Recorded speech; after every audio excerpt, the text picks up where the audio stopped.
Let's go. Yo. Get up, nah, I ain't a quitter. Toss me the ball, I'm a really big hitter. Big picture, I'm a straight killer. Rising the song to the highest bidder. Got juice, got gas, I'ma move fast. New shoes, new tracks, like who's that? I'm new, come back, better than last. Yeah, it's a new me, never gonna look back. Never gonna look back. Cause damn, I was built to last. You move slow and I move fast. And that's facts.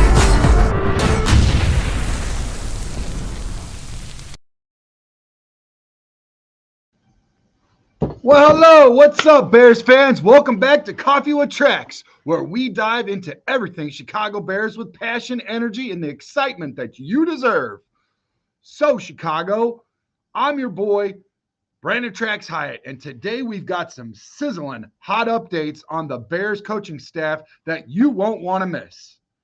Just days after Ben Johnson was introduced as our new head coach, the Bears are not wasting time on building a championship caliber staff. I was told by my friend Jay from Just Another Year, Nick was telling me, he said, listen, Tracks, we had just, and this was 48 hours after we signed the pen to paper, put Ben Johnson in the building, and I was getting nervous. I'm like, who's going to be our OC? Who's going to be our DC? He goes, hang on, Tracks. From what Adam Schefter was reporting, he is bringing a star-studded lineup to Chicago Bears. They are changing the culture. You can't rush perfection, Tracks.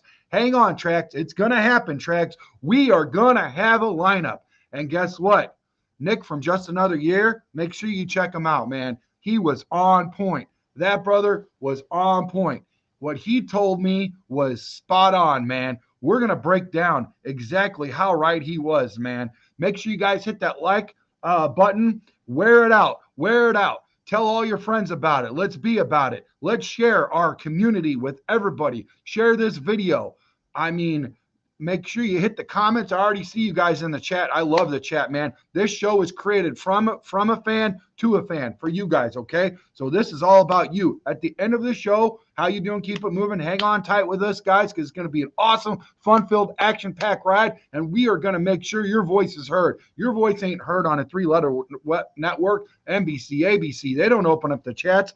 They're at four-letter network. You don't hear it on ESPN. You hear it on Chicago Sports Podcast. I love you guys. Let's win the day. Let's be great about it. So, like I said, man, let's break this down. Let's break down this star-studded championship caliber staff, guys.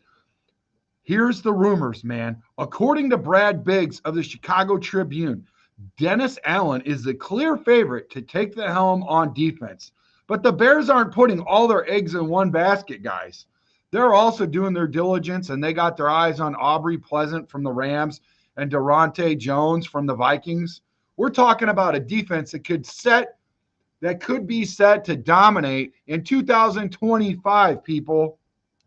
I mean, seriously, I really think we're going to have a really good defense, honest to God's truth. And they're talking about bringing in people that are going to empower people, that's going to have energy and passion, and they're going to thrive out of it, not just have a couple buzzwords and this and that and circle around the hits that's going to give us the shit. They are going to bring in guys that are going to give us passion and energy and fire, guys that have a former track record of doing great, of being great. I really like these names, man.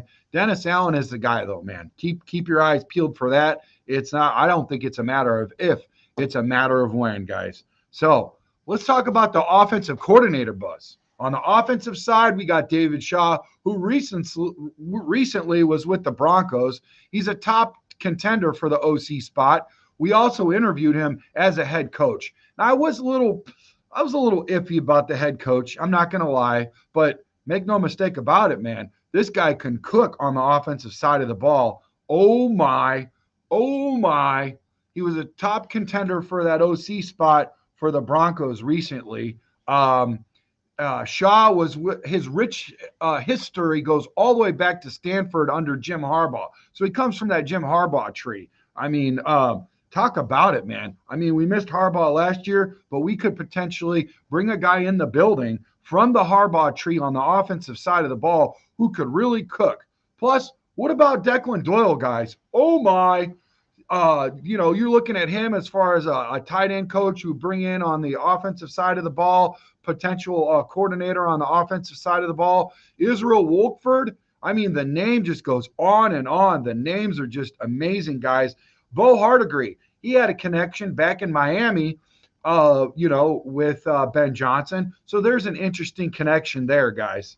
The offensive game plan could be something special next season, okay? Listen, I want to talk to you guys about some already exciting news that have been confirmed that is actually on our roster, guys. I mean, we are, oh man, there is so much energy, so much passion that's going on right now. You want to talk about a buzz. Like, I was seriously worried. I was kind of like the buzz kill, if you will. I was worried about Ben coming in. I'm like, he's young. He's a young Timothy. What does he know? Who does he know? How is he going to bring guys in the building? He hasn't been around long enough to have a connection. The guy's freaking young. He's super young. He's like the second youngest head coach in the NFL.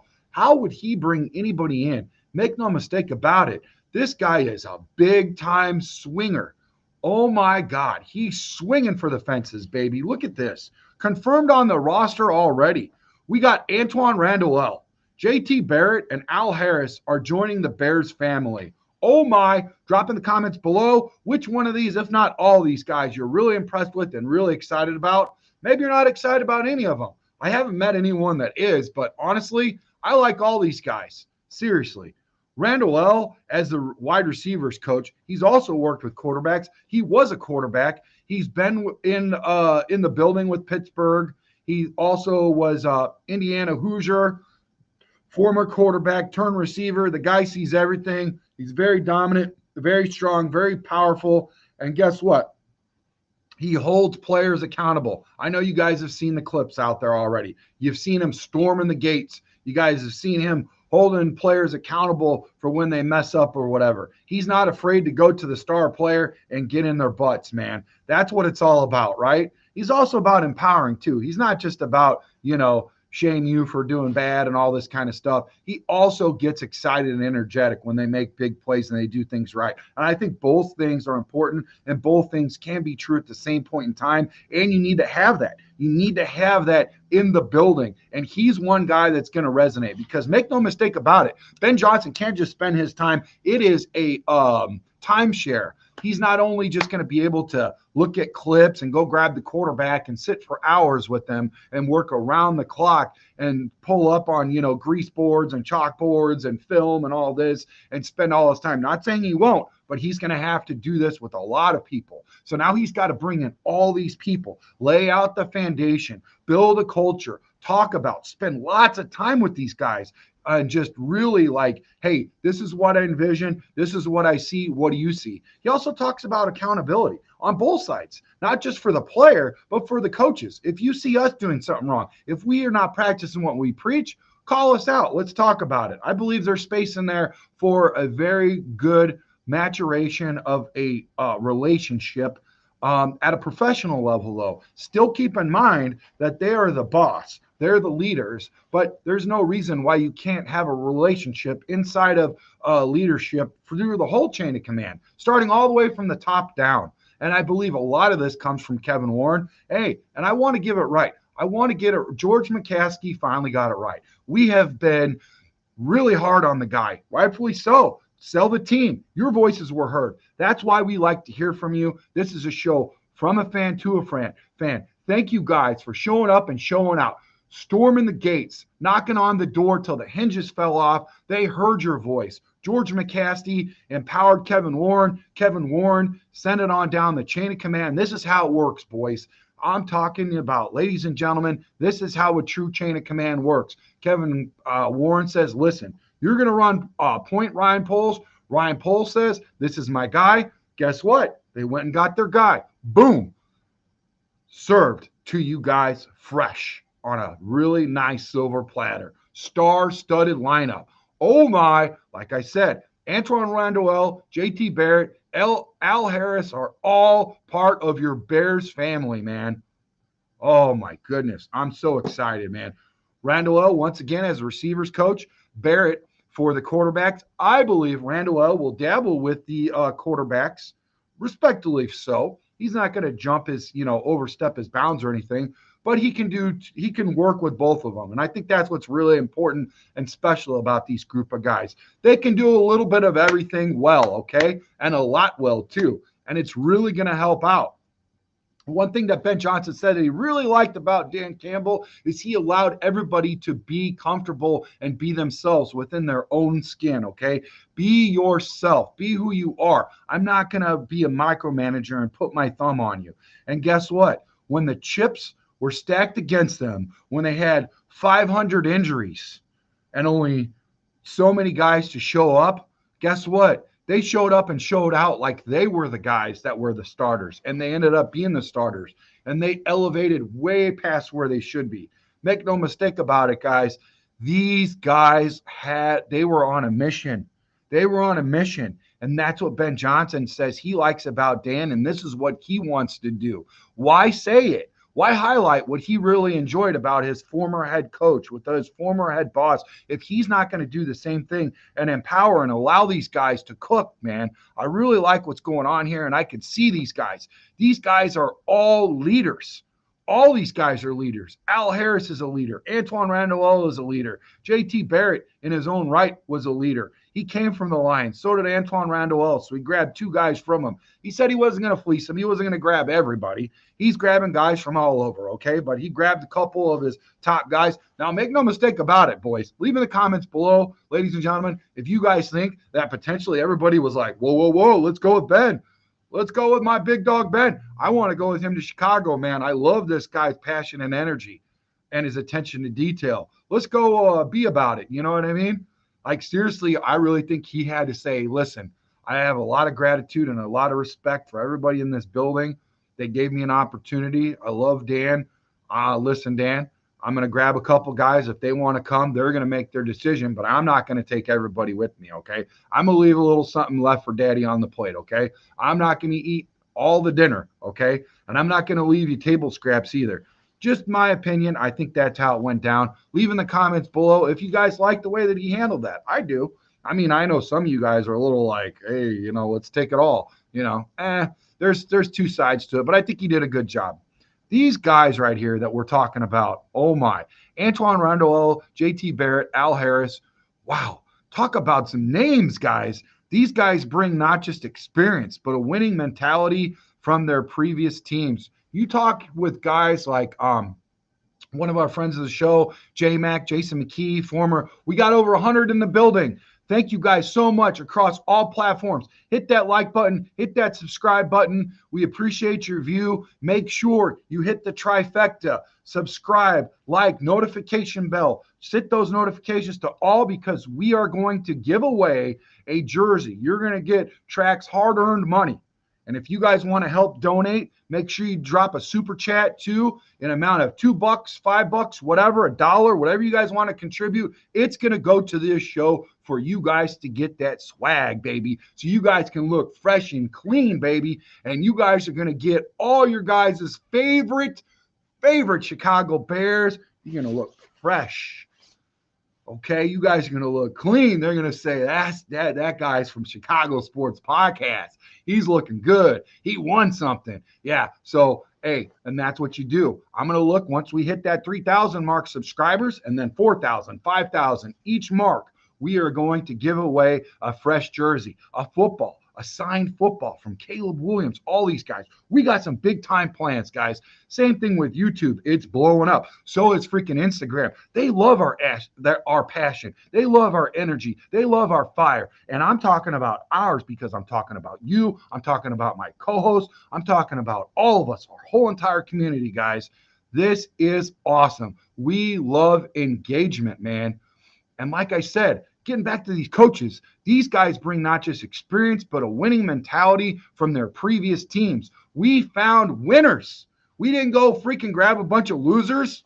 We didn't go grab a bunch of losers and say, let me be the smartest guy in the room and mold them into greatness. No. He got proven guys that he followed, guys that he envisioned. And like he said in his press conference, he said, listen, I'm not going to go out and get the most expensive guys. Maybe I will get some of those that are expensive, but it's all going to be on, can we work together? Do you see what I see? Do I see what you see? Can we work together? That's what's important. Let's not try to force a round peg into a square hole, okay? Listen, let's talk about engagement, guys. Let's move on to engagement. I know you guys are all excited about this just as much as I am, okay? Thank you for joining Coffee with Tracks, man. Love you guys. We started a little bit later. Talked to my boy Nick from Just Another Year. He said, let guys get up out of bed. Let them stretch. Let them grab their coffee, walk the dog, whatever it is they got to do. Get to the gym. Maybe you get more time with the gym, Tracks.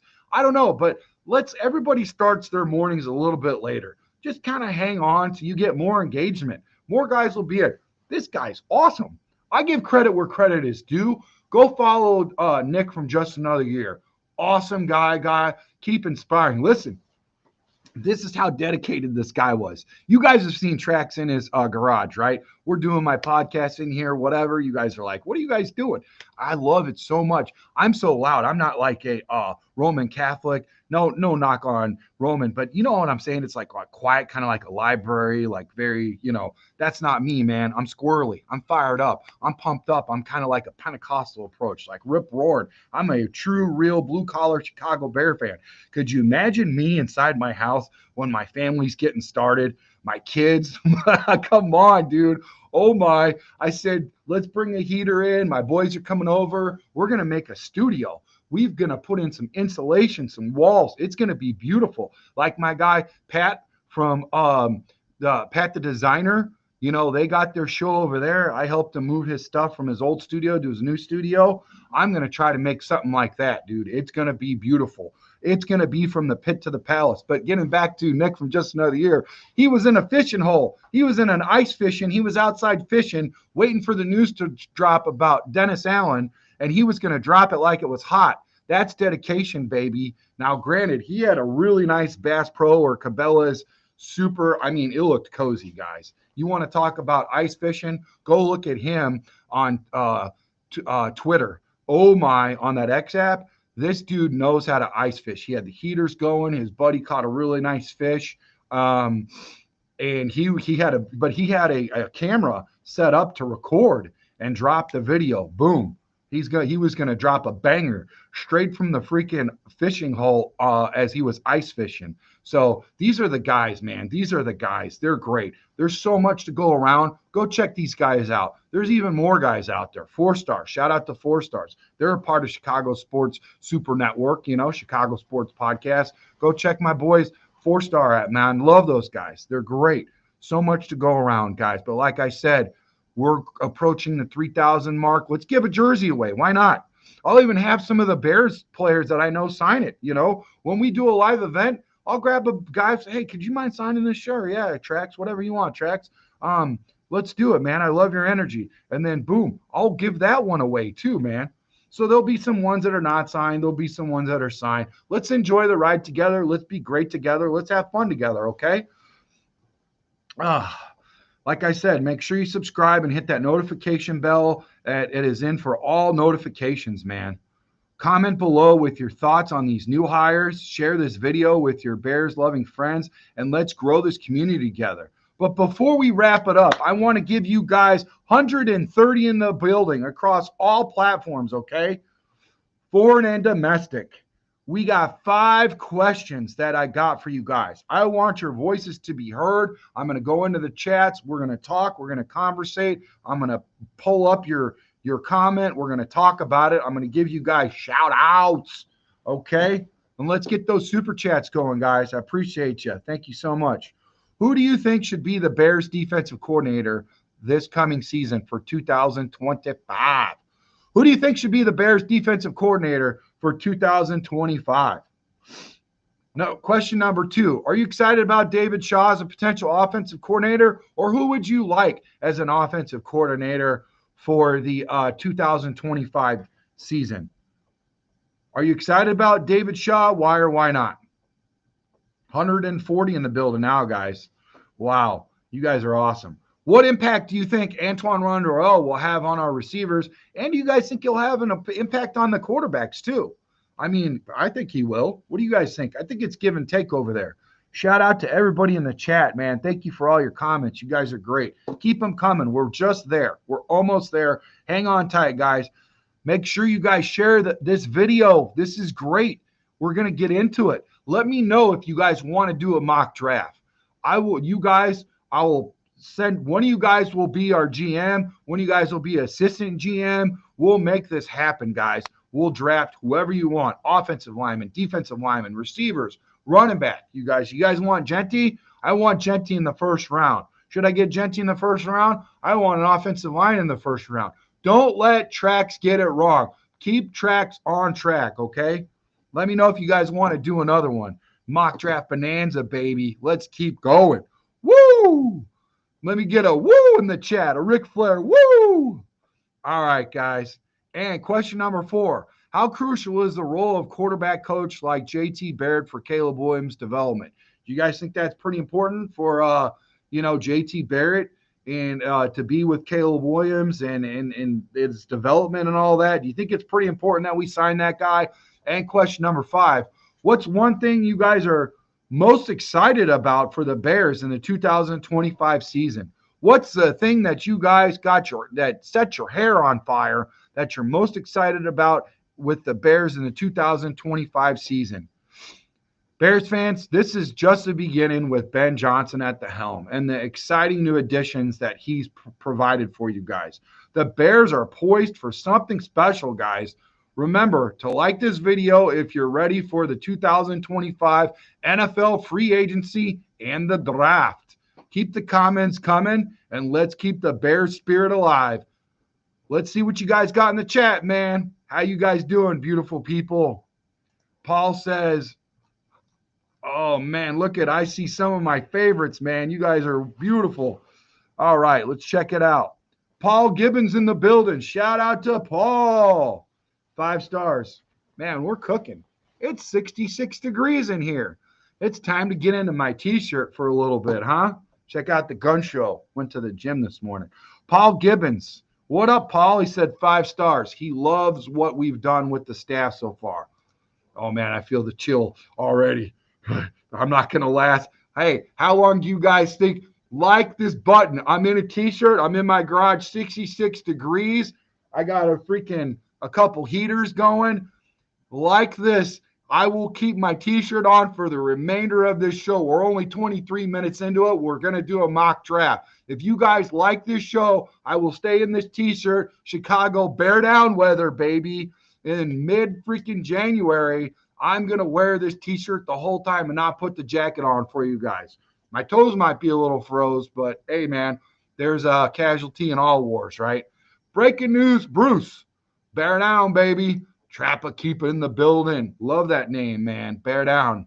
Love the pleasantries. Love this community. Love you guys. You guys set my morning. You guys make it great. Paul Gibbons, high-flying offense, bank on it. You can take it to the bank, baby, says Paul Gibbons. Trappa keep up. Alphas higher, Aloas, betas higher, cowards. All right. Darius Lockhart says, GM, bear down, people. Let's circle back to what Trapakeepa said. I find it we're approaching 150 across all platforms.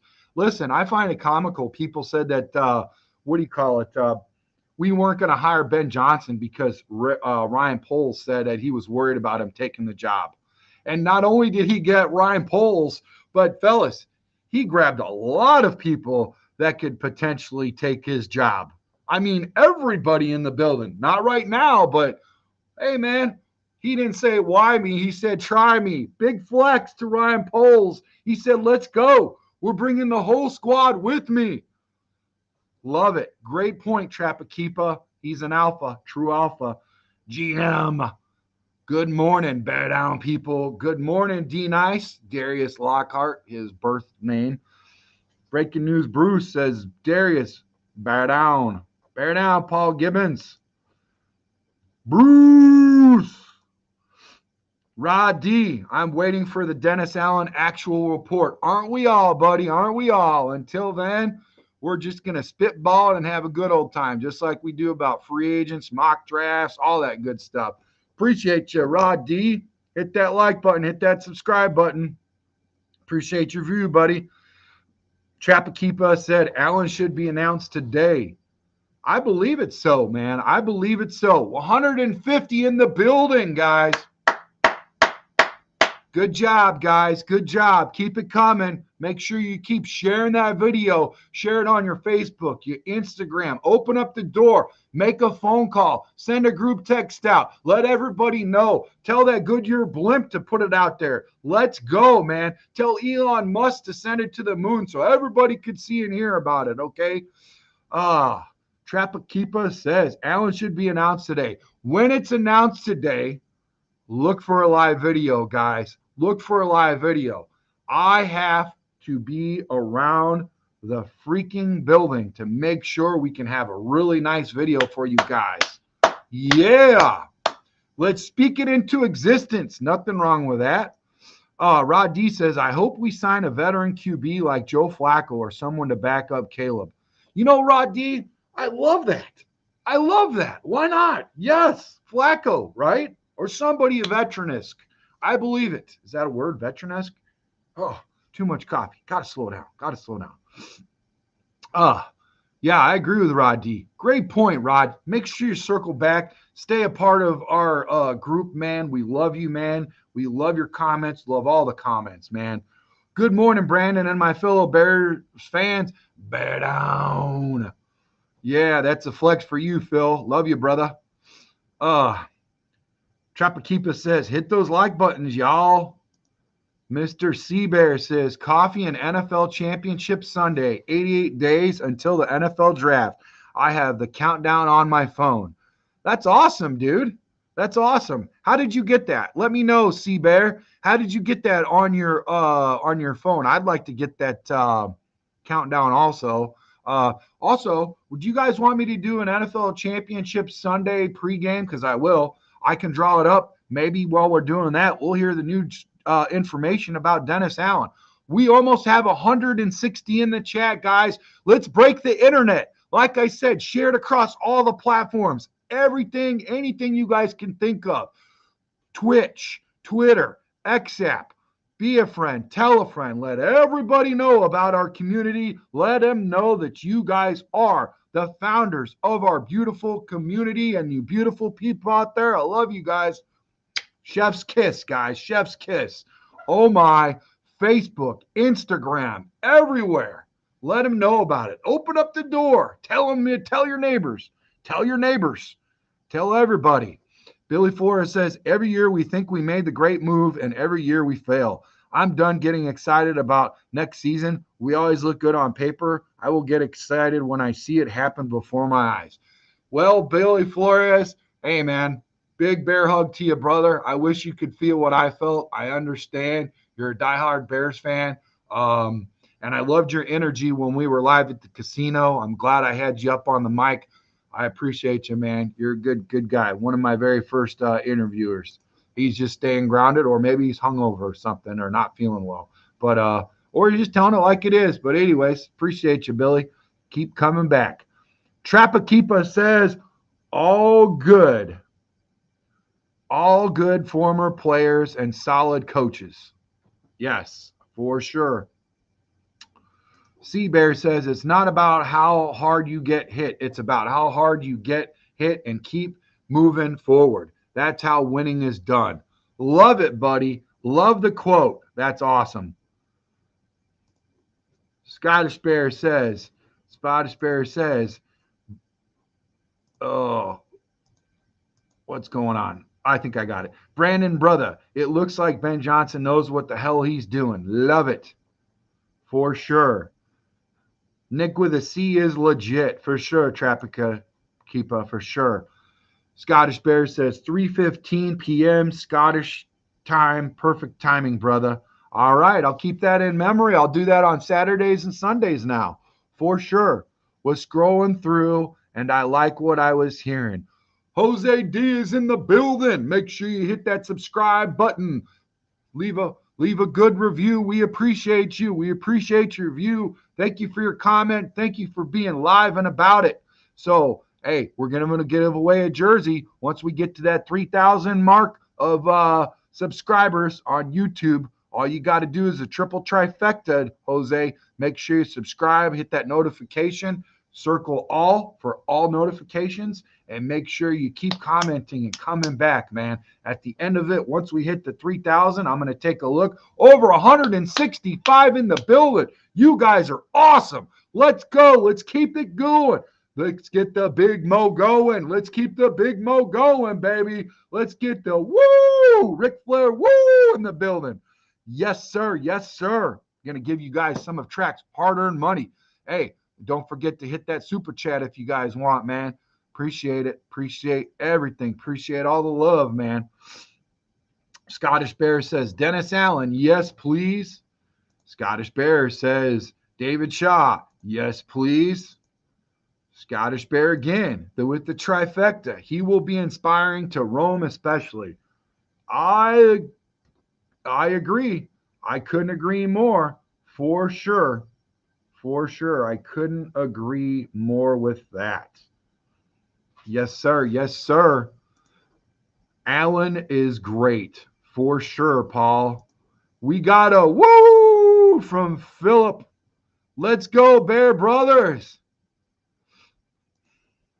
Scottish Bear says JT not as important as Ben Johnson. No, I agree, but in his own right, we got over 160 now. We're at 160 across all platforms. We've reached at the 31-minute and 40-second mark.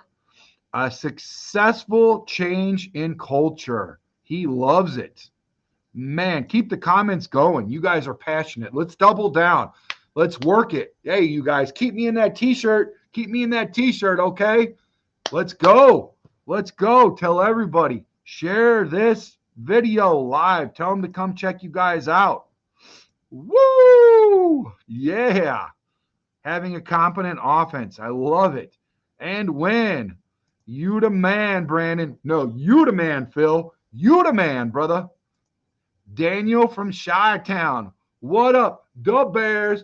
The Bears. Make sure you hit that subscribe button, Daniel. Share this video. Be a part of it. Be about it. Tell about it, man. Love you. Appreciate your view, man. Thank you for your passion. Thank you for your energy. And thank you for sharing. Thank you for being an active person in the chat, man. Let's keep it going. I want to hear from some of you guys that haven't commented. Don't worry about it. Just type a little something out there. Throw a little chum in the water. See what happens. Do a little bear down. See if your name and your voice is heard. From a fan to a fan, I love you. I love you guys. Bear down, baby. I'm in my T-shirt. I'm in Chicago where the Bears play, okay? I'm in my T-shirt in a garage doing this podcast for you guys, for you. Love you guys, man.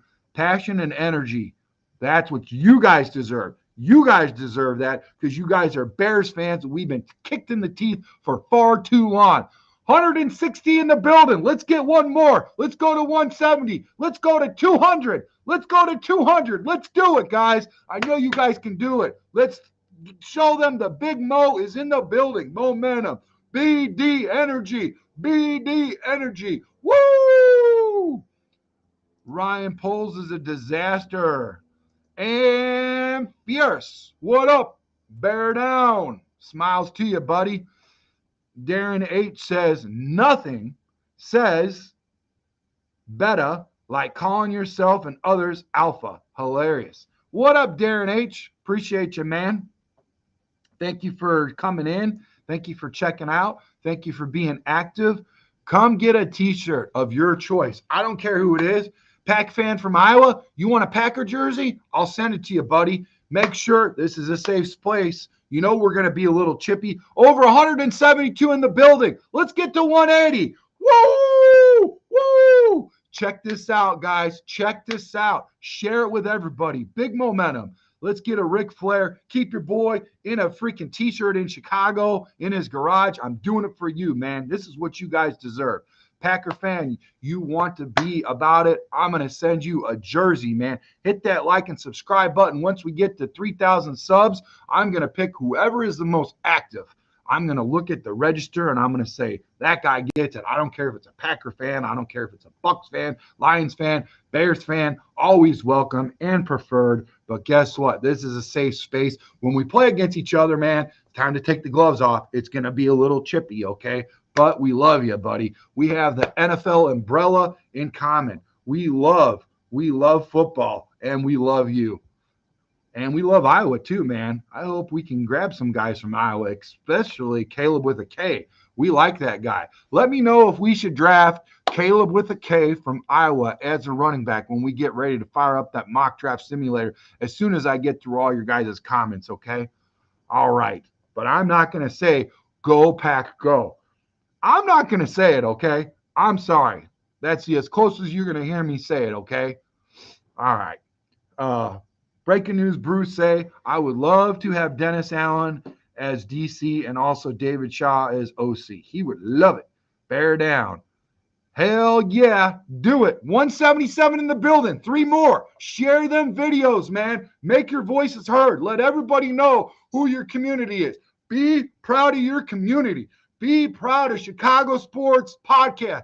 Be proud that we're loud and obnoxious and powerful and passionate. Show them what you got. Show them what you're cooking. Show them what you're working with, man. Kevin Warren he was sitting down having a drink. Somebody slides him a shot of Don, what was it? The tequila. Don, I'm drawing a blank. Of tequila, sends him a paper that says, hire Ben Johnson. His voice was heard. He is a fan. He now subscribes on Instagram. So does his girlfriend or his wife. And I'm going to do my best to have him on the show. I'd love to have him on the show. That took some passionate energy. And now he didn't even think he was going to be that they were going to talk about it. Guess what, guys? Your voice is being heard. When you guys said sell the team, they took that serious, and McCaskey's responded. It's all about you guys. 190 in the building. Share it to the moon. Let's get to 200. Let's get to 200 live in the chat, guys, across all platforms. Let's do it, man. Scottish Bear says, Brandon, I need to run. I watch the rest of the show later. I have liked. Don't forget to like and subscribe, guys. Bear down. Enjoy Scotland, brother. Don't forget, man. Over 200 in the building. You guys just set a freaking record. You guys just set a record of Chicago Sports Podcast. This is your platform. It's our platform. You guys are beautiful people. I love you. Thank you so much. Virtual hugs, guys. Virtual hugs. You guys won the freaking day, man. Won the day. Just remember also, Scottish Bear, little side note, I collect refrigerator magnets. I love them. I've done that ever since I was in the United States Navy, man. I love refrigerator magnets. It's my weakness, okay? It's my kryptonite. So if you can send one from Scotland, that'd be beautiful. I got family from there. 217 in the building. Can we get, oh my God. You guys, hey, dude, I might take the shirt off. If we get to 300, I might take the shirt off, but then I might not have any followers. I might not have any watchers if I took the shirt off. Be like, what is Tracks doing? Is this OnlyFans? Like, come on, dude, keep it G. It's Sunday. It's the Lord's Day. It's not your day. Don't take the shirt off. Hey, I tell you what, if I can get a really big super chat donation, your boy Tracks will take his shirt off. I won't take it off for too long. And then let's do a super chat after that to a donation for me to put it back on. First to take it off, one to put it on. Okay? Robert Parker says, bring Mac back. I agree. I'd love to see 230 in the building. Oh my God. 230 in the building. You guys are beautiful. You guys are wonderful. You guys are great. You are family. Oh my. Robert Packer says, hey, dude, I love a guy, Robert Parker. I'm sorry I cursed you, buddy. Robert Parker says, bring back Mac. I would like it on a team-friendly discount. Bring him in, help him with Sweat and everybody else, help him cook. Say, hey, man, you're doing this, you're doing that. Let's talk about technique. Let's talk about fire. Do this, do that. They could work. They could cook, man. Iron sharpens iron. Let's bring them back. Let's go to 240. We're at 230, guys. Why not? Don't say why me. Say try me. Share it across all platforms, foreign and domestic. Share it everywhere, man. Pick up that phone. Do a group text. If you're in group text, if you're in platforms, share this video, guys. Share this video.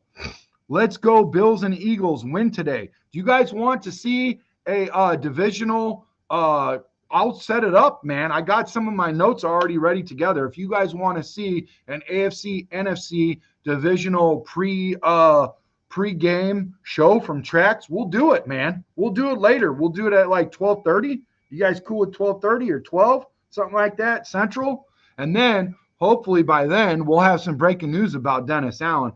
For me, it's the green light. It's not a matter of N. It's not a matter of if. It's a matter of when. 260 in the building. Oh, my God. Oh, my God. You guys are freaking breaking records. Do you guys see what kind of energy you guys have? Do you see what you guys possess? Talk about empowering people to be great. You guys are making a difference in our community. I love you guys. Thank you, thank you, thank you. Make sure you guys hit that subscribe button. Make sure you hit that like button.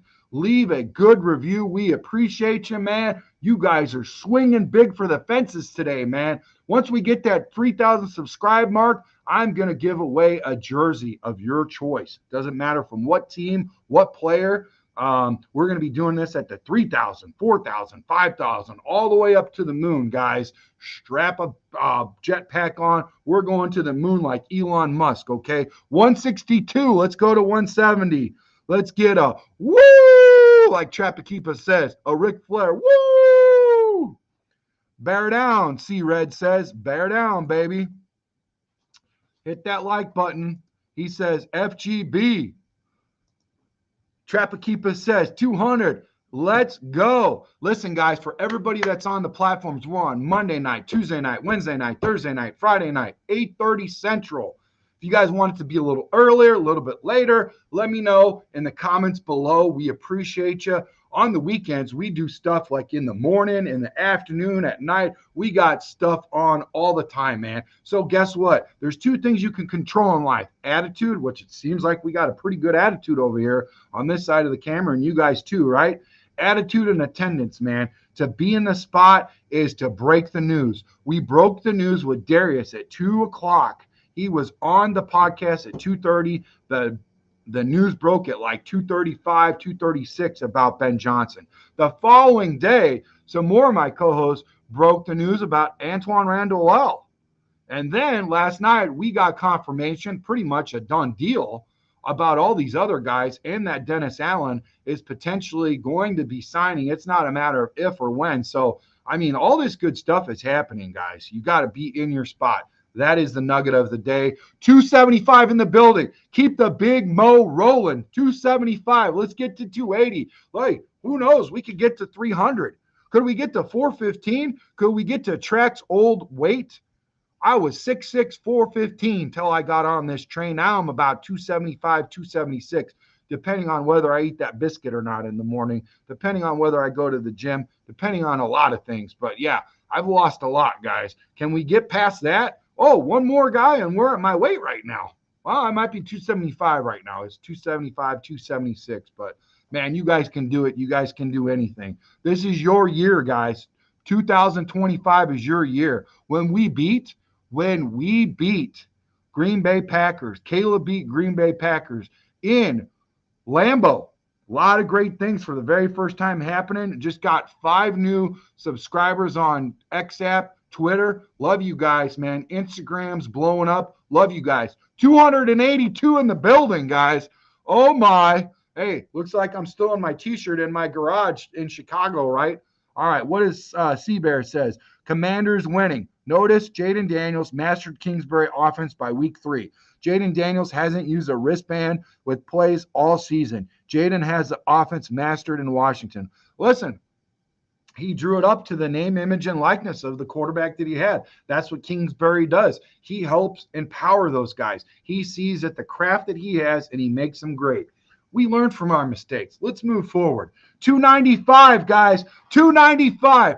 Oh my. 295. We're going to hit that 300 mark. This is amazing, guys. This is amazing. You guys are amazing. Make sure you hit that like, subscribe button, hit all, notifications for all great things for Chicago Bears podcast, all great news, rumors, all the stuff that we have, man. Chicago Bears players, we have them come on early and often at live shows, at sports venues. We're at Chicago Bears, locker room, press conference, all that good stuff. We've been over there to Canton, Ohio. We're going to circle back. We're going to do it again, baby. We're going to do it for you guys, baby, because this is what you guys deserve. You guys deserve the passion and the energy created by a fan to fans. I love you guys, man. Love your passion. Love your energy. I think we got it right, C-Bear. I know what you're saying about what we did in the past, but guess what? It's about what we did now, and they are making some good changes, man. This is awesome.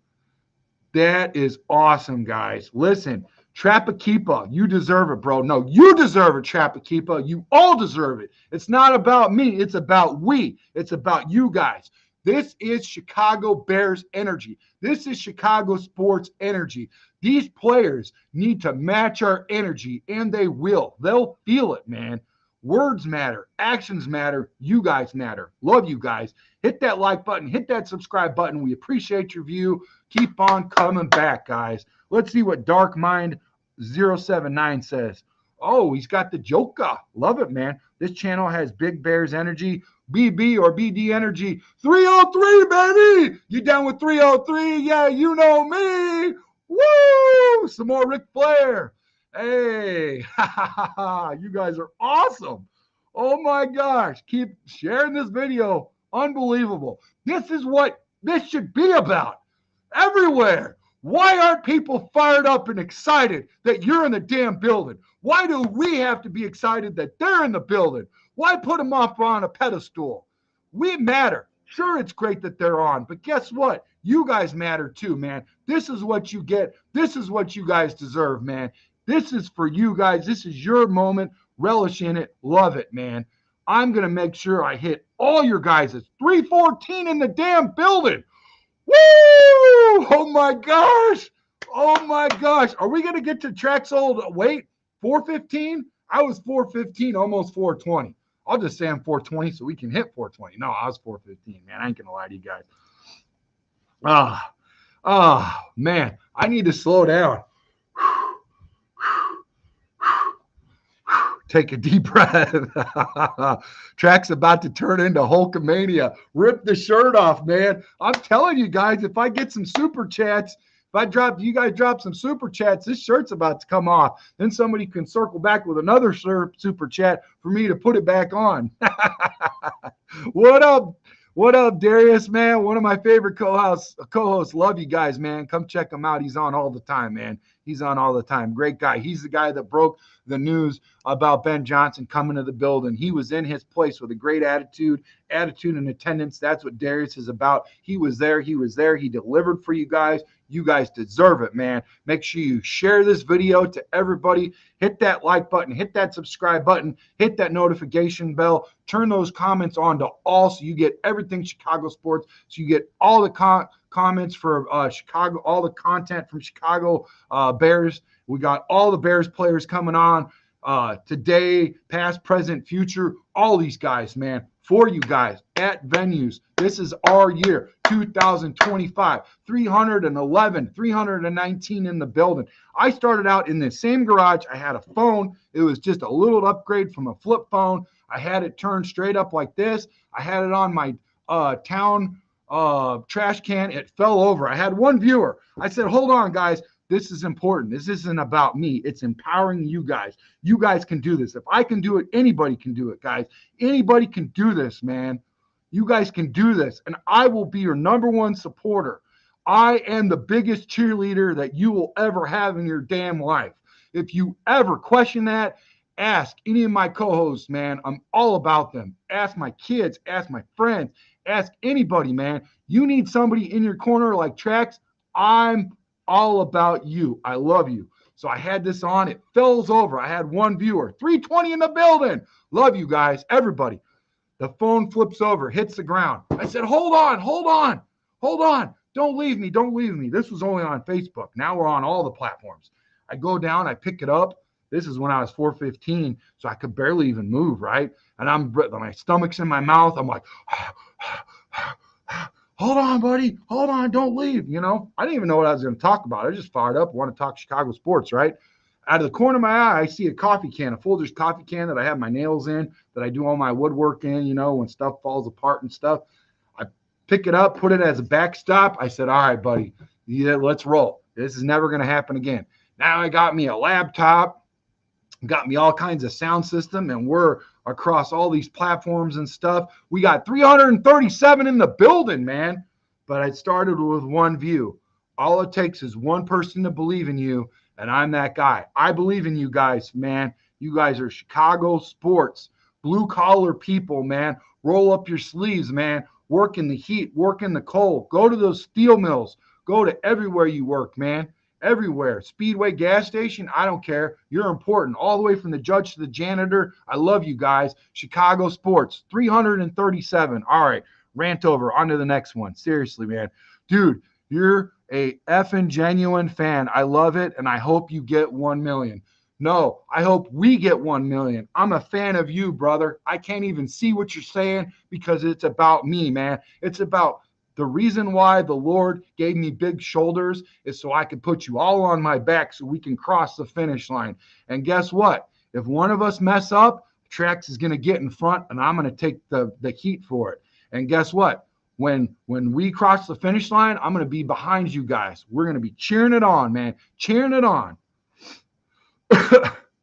All right, here we go. I'm going for Commanders and Bills, but Philly and Chiefs will probably be in it. I would like to see Bills win it all. Dude, I wouldn't mind it. I'm agreeing with you. I think right now, honest to God, I think Josh Allen is really in a league of his own, man. He's in the zone. He's like in one of those zones, like not saying he's like Michael Jordan or Tom Brady or something like that. You know what I'm trying to say? He's just in that zone where he's just like locked in, man. I see something different. But I also see the other side of it. I see Jaden Daniels, man. It's been like 33 years since Washington has done anything, and like this is a rookie. Like there's a first of many. This could be great, man. This could be good. C Bear says, I have Commanders versus Kansas City. Listen, guys, if you guys want Track to circle back at about 12:30-ish, let me know what time you prefer.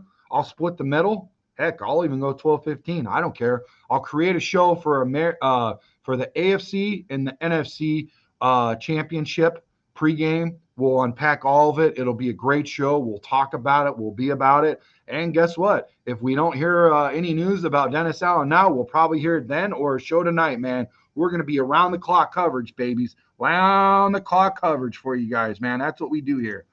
I have 1,110 odds bet today. Xavier Worthy, first touchdown scorer of the game. He is the fastest player on the field. Hey, man, you can't coach speed, and speed kills. So guess what, C-Bear, you're living up to your name. 341. Can we get 350 in the building? Bears are building a real coaching staff. Players have to execute. I agree, man. Okay, Brandon, you get 500 subscribers today. Challenge is you get drunk, but naked and run around your neighborhood until you get arrested. Do the Frank the Tank energy. 353 in the building, guys. 353. You guys are doing it, man. Unbelievable. Oh, across all platforms. Beautiful people. Make sure you hit that like button, hit that subscribe button, smash that notification bell till your freaking finger falls off. And just kidding. We want you to keep your fingers. Be safe today. But, put the options to all notifications on all things that we have Chicago Sports Podcast so you can get all the content. We're there in the mornings, the afternoon, and the night. Come check us out, man. Make sure you don't miss any of our good quality content. It's from a fan for fans, man. And we have from past, present, and future and beyond Chicago sports legends and players, man. We make sure that your voice is heard. Look, right now, Philip is getting some love. Everybody's getting some love. All your comments are getting some love. Why not? The three-letter networks, ABC, NBC, they don't deliver to you. Four-letter network, ESPN doesn't deliver to you. Chicago Sports Podcast, all of our guys, all of our co-hosts, we all bring it to you, man. We give you that energy that you deserve, man. You guys deserve this. You guys deserve this. City Dink says, who should I eat for breakfast? Or what?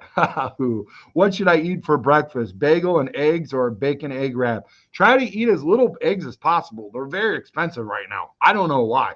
Leave it in the comments below why eggs are so damn expensive. Unbelievable. Can we get those back to a lower cost? For the love of God, eggs should be a very cheap staple, man. Come on. Inspiration and guidance was needed. Yes, sir, Sea Bear. Philip, double P. No, wait, 1, 2, 3. Triple P says, woo! He says, this is awesome, man. This is awesome. Zero says, you're awesome, man. Love your energy. Keep it up. I love your energy. I love you, Sharon. Make sure you share this video to everybody. We're at 360. We broke all kinds of records. I promise you. I believed in you guys. I knew one day it would happen. I didn't know about if it was going to be today. But hey, guess what? If you don't fire up and create a show, how do you know? You have to get in your spot. Be in your spot, people. Listen, if you're a janitor, one day you might be the judge, but don't judge the janitor. Be loving to everybody, man. Words matter. Feelings matter. You might be the best positive person they see in that day. Don't judge a book by the cover, because one day when you're pushing that broom, keep your eyes up. You might be the guy in the spot that created the mess for you to clean up. And be grateful that you have a mess to clean up, because that means that you have a job, man. And everybody's job is important. Everybody's job matters. And I love the fact that you guys are fans like a fan. I'm a fan. I created the show for you guys. Like I said, we get to that 3,000 subscribers on YouTube. I'm going to give away a jersey. Hard-earned money is going to go towards you guys. I'm going to send you a jersey of your choice. Whoever you want, it's going to go directly first class to your mailbox, okay? And guess what? 4,000, 5,000, 6,000, and beyond, to infinity and beyond. We are going to send away fresh swag, man. They're going to be like, you guys are from Chicago Sports Podcast. You got that drip. You got that fresh swag. You got the new. And you guys look good, man. You guys are creased out, looking slick, man. And I'm going to tell you what, football, signed by Caleb, whatever. We're going to make it happen. Grow with us. Be a part of us. This is a foundation. Sky's the limit, because you guys are saying the limit ain't the sky, okay? We're going to the moon, baby, like Elon Musk, baby. 385 in the building. 385. 415 was my weight. Can we get to 415? Now I'm like 275 right now. I might have lost a couple weight just by freaking getting all fired up and moving around in this chair, man. I'm still in my T-shirt for you guys in Chicago weather. Check the weather. What does the weather say right now in Chicago? I bet it's cold still. I know it's cold in here, man. I got goosebumps, man. Oh, man. Timothy Turley, he says, proud of you, man. Proud of you, brother. Love you, brother. I love your name, man. Young Timothy, man. Hit that subscribe button. I love your picture, the Bears picture. What is so exciting? You're exciting, Jason Hine. We got 385 in the building, baby. The Bears are the future, baby. We're signing everybody, baby. This is some big D energy. 384. Let's get back to 385. Let's get to north. Make sure you guys share this video to everybody. Open up the door. Tell everybody. Tell your neighbors. Tell your coworkers. Hit that subscribe button. Watch this show, guys. Win that jersey from Tracks. Timothy Turley says, I'm ready to have Brisker back. I'd love to have Brisker back. It'd be great to have Brisker back. We're getting ready to fire up the mock draft simulator here in a little bit, guys. Hang on tight. Brandon, this is Championship Sunday. Love your energy. You need to have a huge Bears pre-draft party. Would love to attend it. I'm going to have it. I think I'm going to have it over at a casino. I've been in talks with a casino and a couple casinos. I've been in contacts with local sports venues that we've already been across all over Chicagoland. We are going to have a draft party for you guys, man. And if it ain't at a venue and things, whatever, we're going to have it. We're going to have it somewhere. We're going to have it, man. Let's keep about it. Keep it coming. I love your passion. Triple P. Yeah, you know me. Let's do it. Let's have a pre-draft party, man. Let's do it. I'll make sure we have some real good guys there. I'll make sure that we can take care of them. We'll comp them. We'll make sure that you guys have the pre-draft party of a lifetime, man. We'll make sure that your voices are heard. I'll pull you up. I'll put the microphone in your face and say, Triple P, what do you think? Who do you want? Let's go. What's your instant reaction to who we got? 391. Let's get to 400. 391. We're at 401. We're at 401, baby. Woo! Woo! 400. You guys are about ready to break the damn internet. Oh my gosh. Oh my gosh. 401. Oh, dude, my heart is freaking going out of my chest. We broke 400 before our first hour mark. We've been in shows where 2, 3. I did a show with Jim Miller from SiriusXM Radio where we were 5 hours at the casino at Wind Creek Casino. They treated us so good. They treated you guys so good. It was freaking awesome, dude. It was so good. And let me just tell you guys, so much fun. So much fun. They treated us so good. Go check out Wind Creek Casino, the new casino in South Chicagoland. Talk about a good time, man. Right off the Halstead exit off 80. Great people, man. Shout out. Tyreek Stevenson is working with Al Harris camp. He just signed up for a good year next year. All right. Yeah, I'd love to see him get on that with Tyreek Stevenson. Do me a favor, guys. If you guys see Chicago Sports Podcasts on YouTube, if you guys see Chicago Sports Podcasts on Instagram, on Facebook, all of those, make sure you retweet, make sure you recomment, make sure you requote, all that stuff. Let's make this show legendary. Let's let everybody know about it, okay? Let's go north. Let's go north of 300, baby. You guys are breaking records. You guys are beautiful, baby. This energy and passion is what you deserve as Chicago sports fans, Chicago Bears fans, man. If you're not getting this BD energy, if you're not getting this energy, then come here. I'll make sure you get it all the time. And so will my co-hosts, okay? So will my co-hosts. What did you do to lose weight? Okay, so what I did is I chopped wood and I carried water. No, just kidding. I ate less and I moved more. Honest to God's truth, when I was in the military, that's what they did for me. This is what they did. It was so funny. There was this guy from Boots. Shout out to Dark Mind. I appreciate you bringing this up. This is great, man.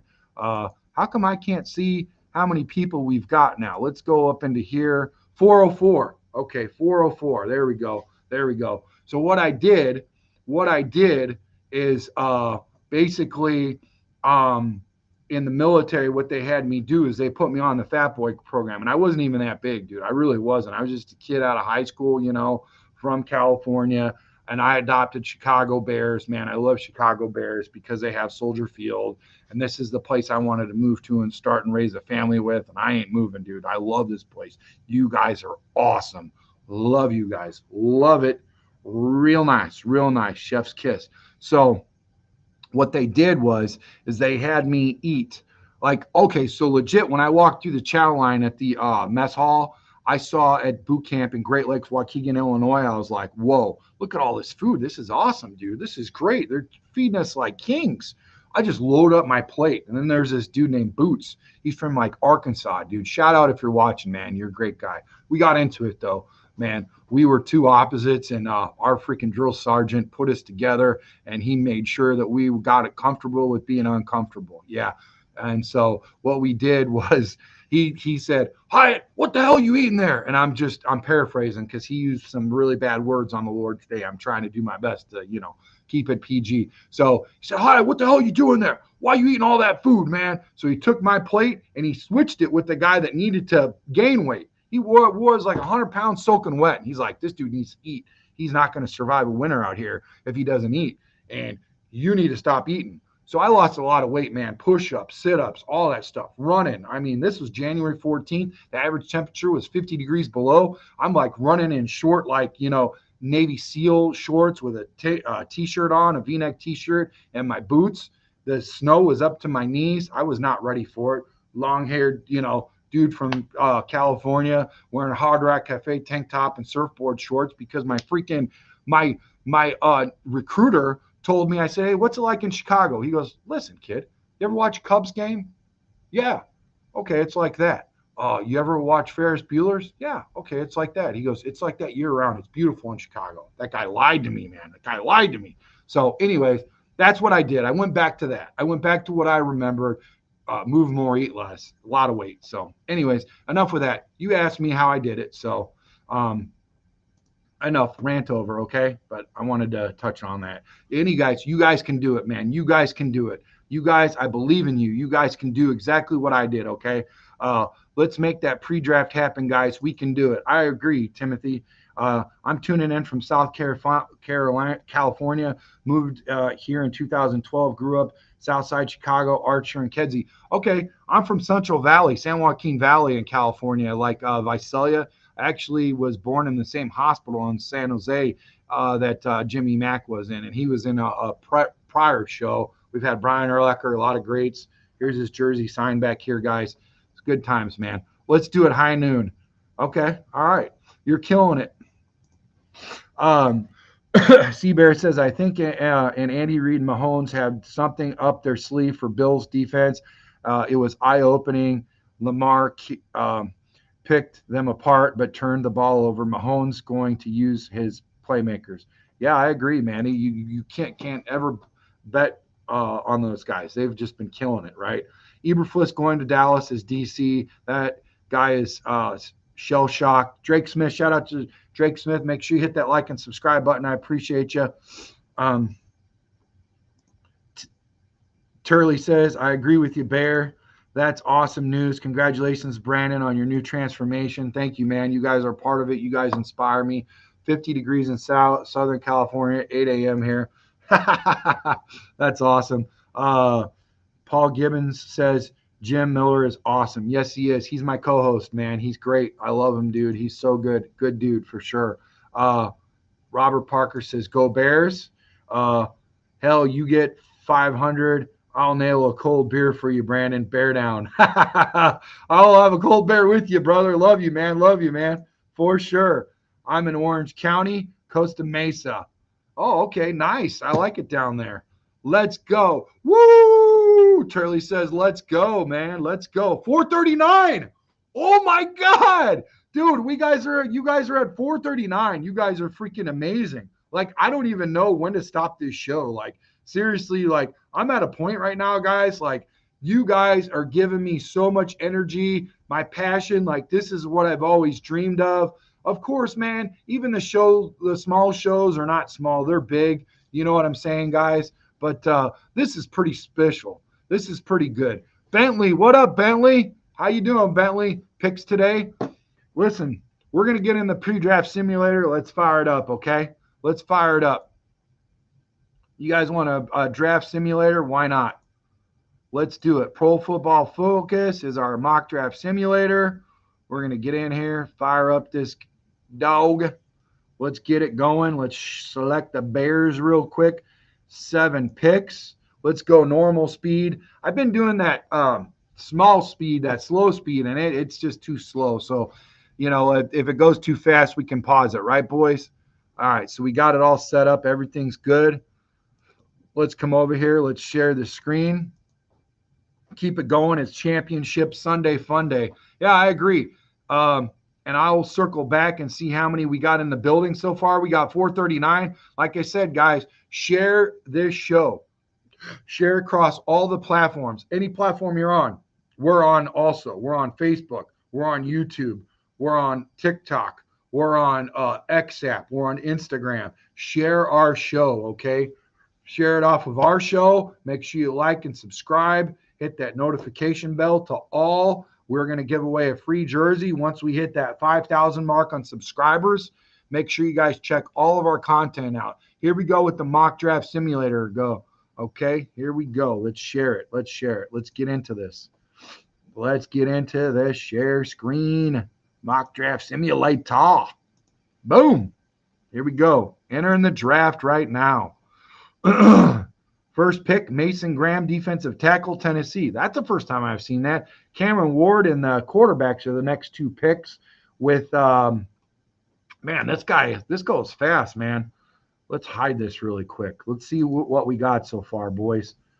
Ladies and gentlemen, Mason Graham went defensive tackle to Tennessee. Does that mean that they're going to keep Will Levis again for another year?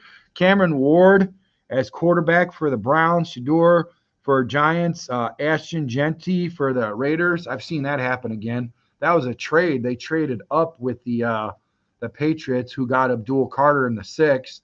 And then Travis Hunter, cornerback from Colorado. Nick Gordon, edge. Texas A&M, so 2 edges already gone. McMillan, we already got McMillan is off the board, a receiver. So, yeah, we already got a receiver off the board. Interesting. And then Will Johnson from Michigan is off the board. We're on the clock. We've got Mikael Williams, edge out of Georgia. Malachi Starks from Georgia. We got 2 Georgia boys. We got James Pierce, edge. Siobhan Ravel. Kelvin Banks Jr. Let's see what we got as far as trade offers, and then I'll circle back and see what you guys think. We can trade back with the Seattle Seahawks for 18, 50, and 82. Okay. Shout out to people leaving comments left and right about trading back and all this stuff and all this great stuff in our former shows.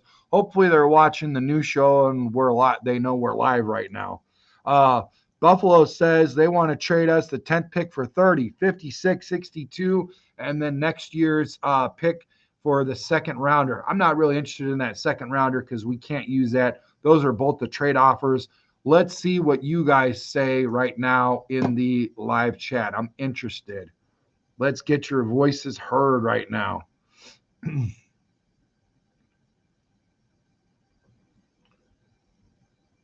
So far, we don't have anything. Oh, yeah, we do. Hold on. Let's see what's going on. What's up, John King? Morning, Brandon. Morning to you. Blessings to you and your family. Bear down. Mekhi Williams is a beast. I agree. Do you guys want to go edge and get Mekhi Williams? Give somebody that will pair well with Sweat. Let's go edge and get an offensive lineman later.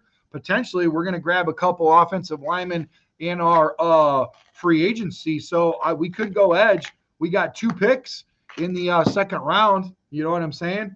Should we go get Mikael Williams with Seabear? That sounds good. We'll see how many we got live. 438. Woo! 438 viewers across all platforms. This is awesome. This is beautiful. Love you guys.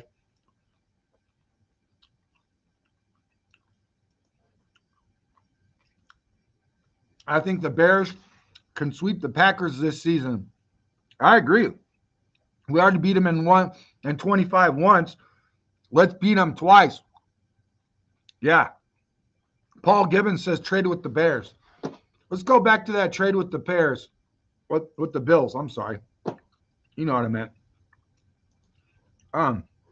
Let's look at these trade offers. 18, 50, 82. Bill says 30, 56, 62. The only reason why I don't like that one is because they're leveraging an extra draft pick in the second round of next year, and that doesn't do us any good. And we don't get a pick till the 30th pick, so we're falling out of the top 10. And we need starters, you know what I mean? Let me see.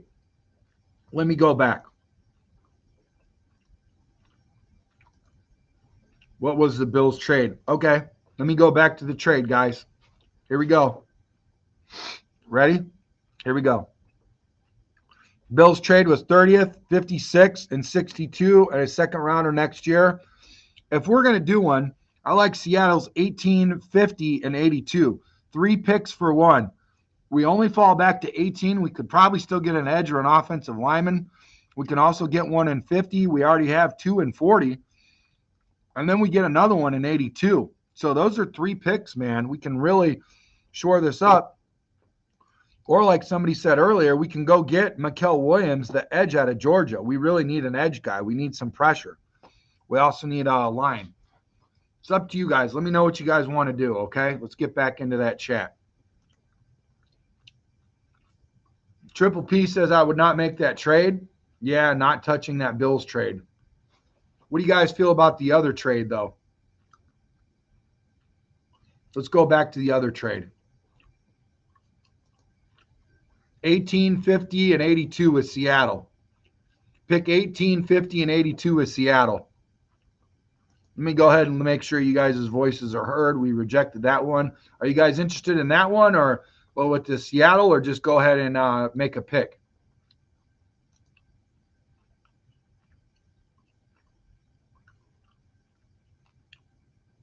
Love you guys. Let's see how many people are live across all platforms. 471, guys.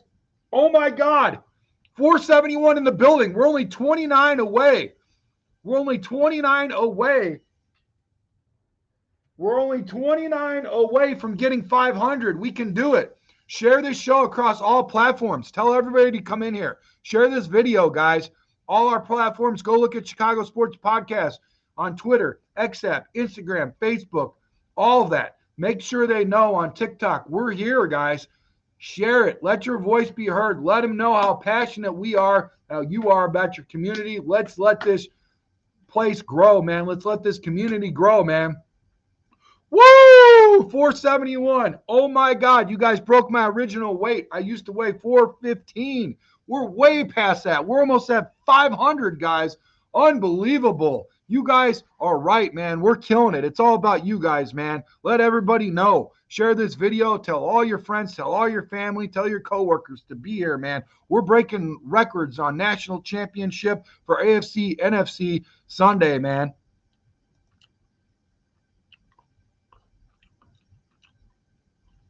Oh, sorry. Second one is tempting. Hold my beer. 500 is coming up fast.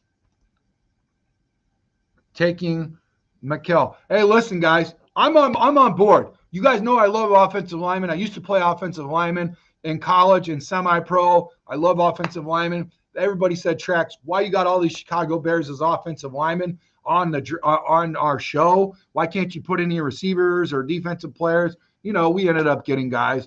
We ended up getting plenty of defensive players, man. Dan Hampton, Mike Singletary, Brian Urlacher, all these freaking greats. Doug Plank, you know, all these guys, man, all of them. Gary Fenzik. It was good times. But listen, make no mistake about it. We do need some pressure. We need some pressure on the edge. Should we go out and get that edge rusher? 471, man. Let's go get Dennis Allen, an edge rusher, man. Huh? We did it with Sweat. Let's get some pressure with Sweat. Let's get some pressure. Let's get some help with Sweat.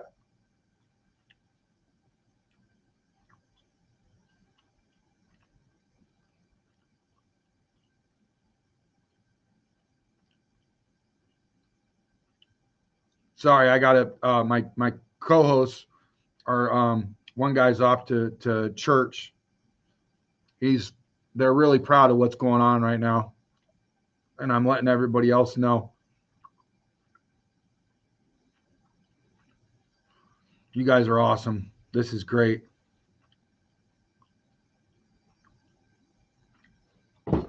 Somebody just sent me Dan Campbell makes 11 million. Ben Johnson makes 13 million.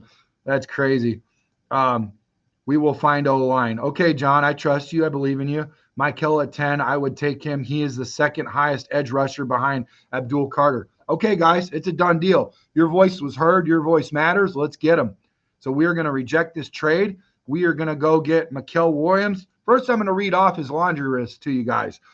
Mikel Williams, edge at Georgia, 6'5" at 265 pounds, edge rusher, combines elite size, agility, and power, making him a strong contender for the 2025 NFL's draft top 10. His athleticism and dynamic play style sets him apart by refining his pass rush technique, and converting pressures into production will be key to unlock his full potential at the next level. I love it. I love it. Sounds like a good guy. We're going to go ahead and get him. Done deal. Your voice was heard. Done deal, guys. Next pick is 39. And then we got 41, 72, 141, so on, etc. All right, let's just go ahead and let all these teams pick really quick. Booker's off the board. That's the guy I was looking at too. Simmons is off. Jonah's off. Running. Oh man, we might want to address a running back here at 39, guys. Let's look at 39. Well, let's look at these trades. Okay, Tampa wants to leverage a pick for next year. We're not interested in that, so we're going to say no. These guys want to do it too for next year, so we're going to say no on both trades. We got a pick at 39 and 41, so let's make it count, okay? We still got Williams at defensive tackle from Ohio State.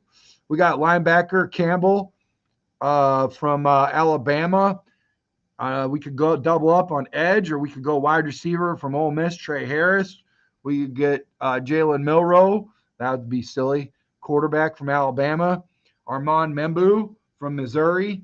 Wide receiver Xavier Receptro. Let's see. Cornerly from Oregon. Walker from Kentucky. Caleb Johnson.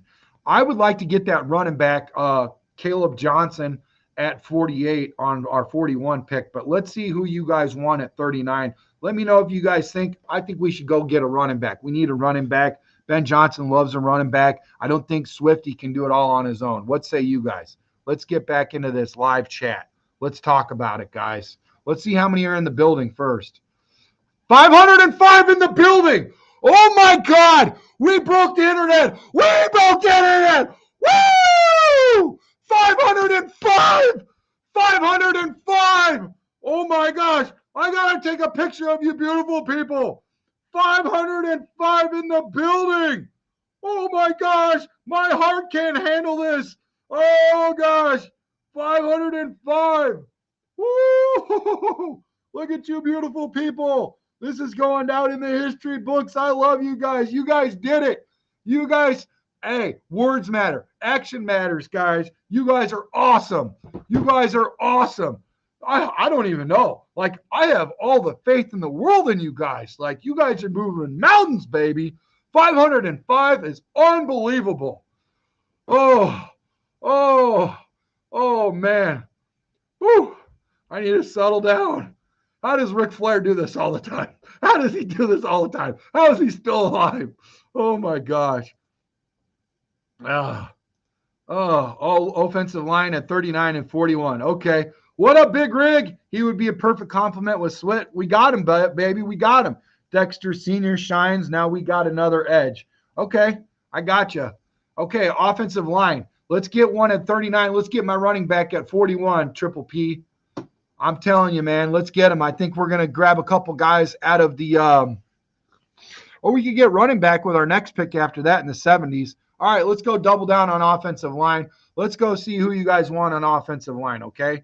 With offensive line, offense. Here we go, boys. Here we go. Membu from Missouri. I've heard a lot of good things about him.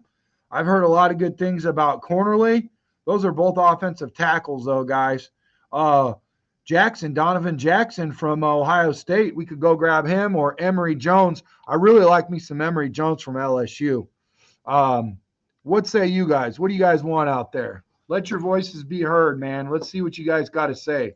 Let's get back into the chat, man. Make sure you like and subscribe. Hit that notification bell. Adjust your comments to, or your notifications to all. Make sure you get all of our comments. We are going to be giving away a brand new Chicago Bears jersey of your choice, or another team of your choice, because there are many fans out here on this network. Safe space for all of you guys, but we do keep it pretty chippy, you know. So I would say this, guys. I would say this.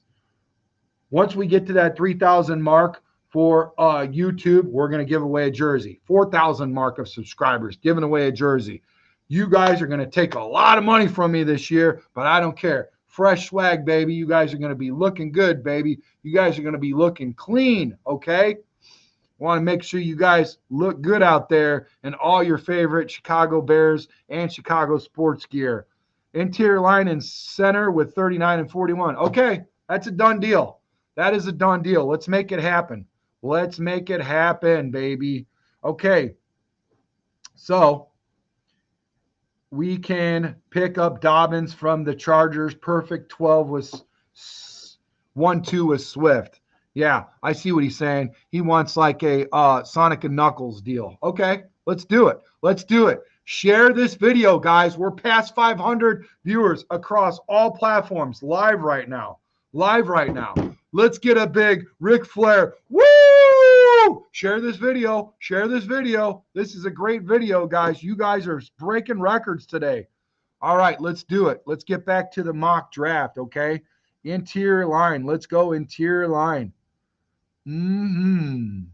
Guard. Let's look at guard. We got Donovan Jackson, Tate Rutledge from Georgia, Dylan Fairchild from Georgia also. So we got let's look at 53 or 67. What about tackle? We got 41 from Missouri and 46 Cornerly from Oregon. How about we get Membu? He's at 41, man.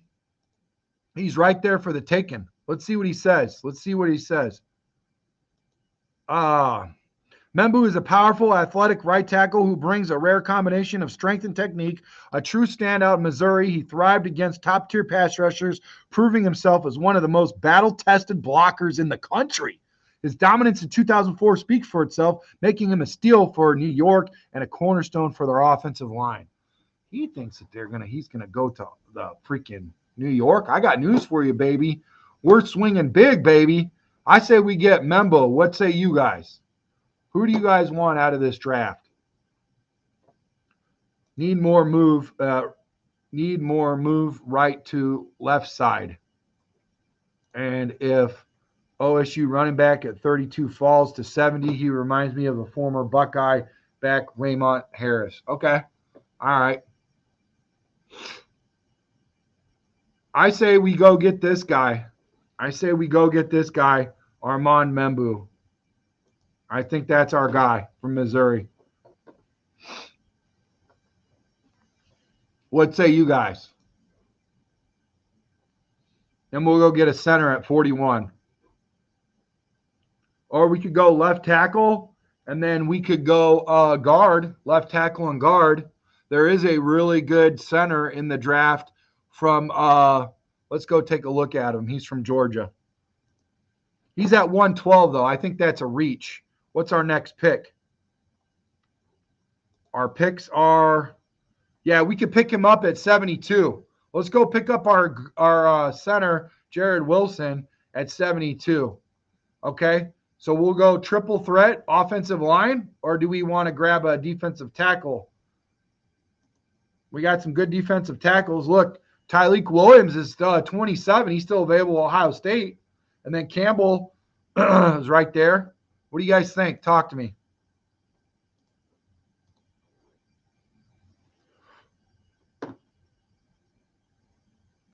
I think we double down on defensive line.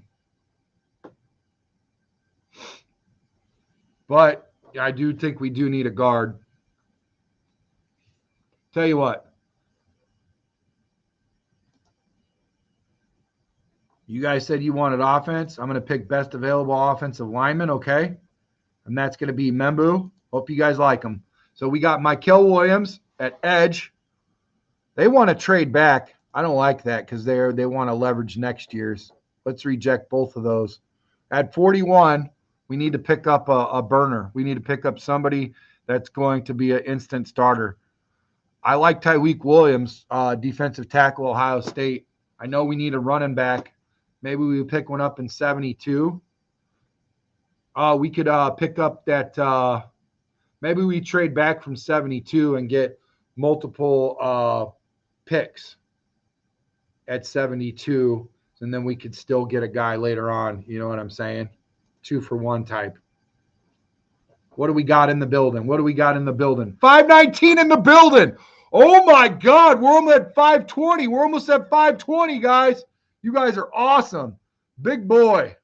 Big boy moves, guys. Big boy moves. All right. This is what we're going to do. We're going to keep the show moving. Your voices have been heard.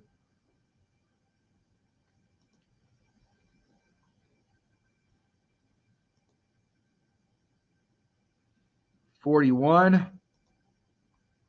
Cornerly is the guy that has a little bit of a reach, but not 6'4", 315. Cornerly has an NFL-ready frame, paired with explosive athleticism and natural leverage as a pass blocker. While he shows significant potential as a tackle, consistency, improved footwork, and enhanced functional strength are key areas for growth to excel at the next level. I think we should get Cornerly, guys. It sounds good. Sounds like a good guy to grab. at 46. Or, like I said, we need help on that interior defensive line. He's at 27. We're already at 41. Let's look at this guy. Let's look at his value. You remember he was in the national championship, Ohio State. Tyleik Williams is a versatile defensive lineman, day 2 potential NFL draft. He boasts impressive mobility, strength, and dominance, physical profile, flashing pocket penetration, pass rush moves, and block shedding ability. However, inconsistency in his 2024 season has limited chances of climbing into the first round. What do you guys think? What do you guys think about that guy? Or Jaheed Campbell, linebacker, Alabama. What's going on? What's going on in the chat, guys?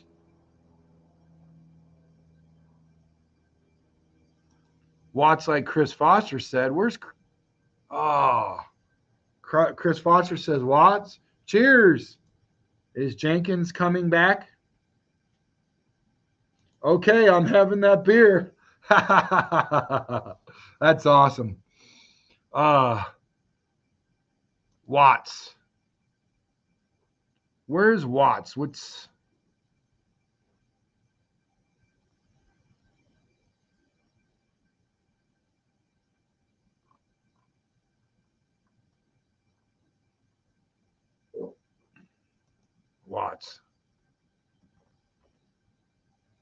I don't even see Watts. Talking about Williams? Who's Watts? I don't even see him. Bears Junkie, I don't even see Watts. What are you guys talking about?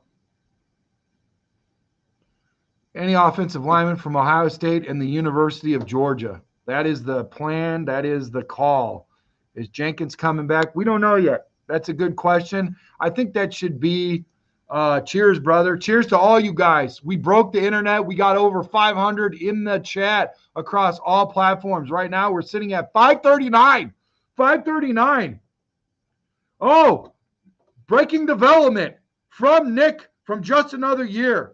He says Bears are closing in on Dennis Allen, David Shaw as defensive coordinator and OC.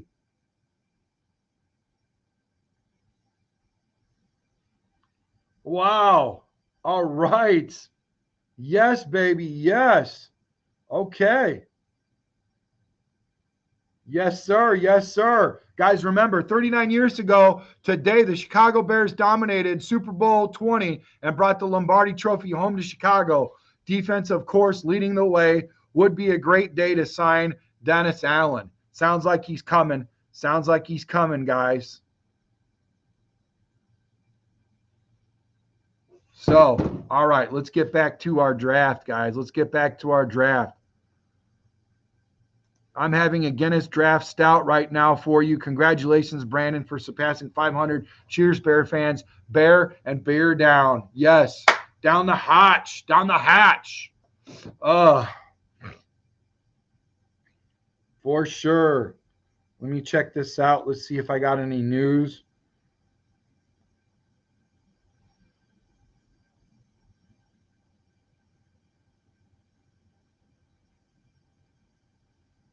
Sounds like I've got some news here.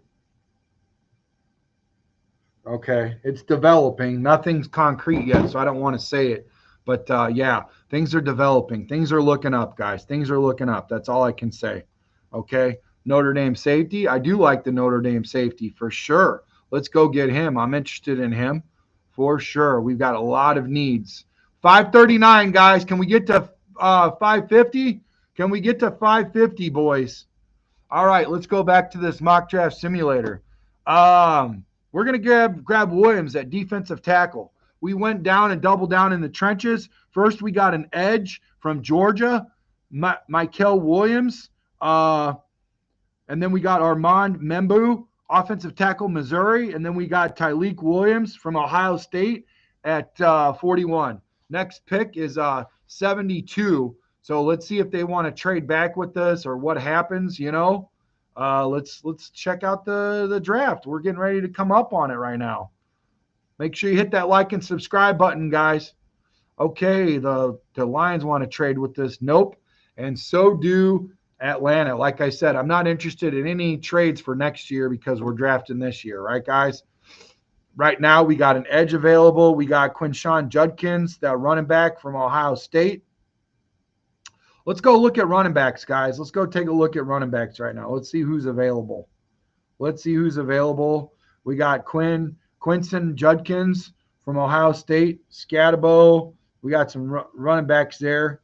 I think we need to go out and get somebody at running back, or we can double down and get another offensive lineman. What say you guys? What say you guys? What say you guys? What do you guys want to do? Talk to me. Talk to me, Goose. Let's see what's going on in your neck of the world, neck of the woods. Let's go back to it.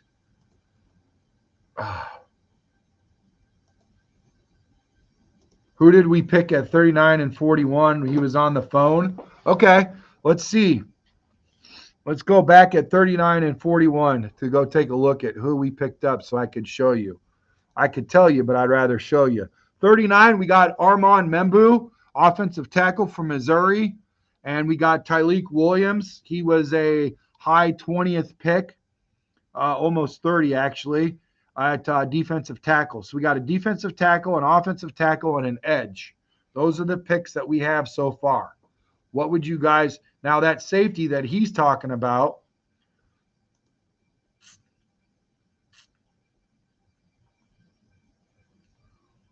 he's already gone. But at 82, you got Latham Ransom from Ohio State. We could take a look at him for sure, or Jalen Reed at 93. So we could trade back if you guys want and grab a safety and somebody. I could throw a trade out there if you guys want. Yeah, I pulled him up, Bears Junkie. I pulled him up. I didn't see him anywhere. Was he picked earlier? Because I did a search for him and I couldn't find him.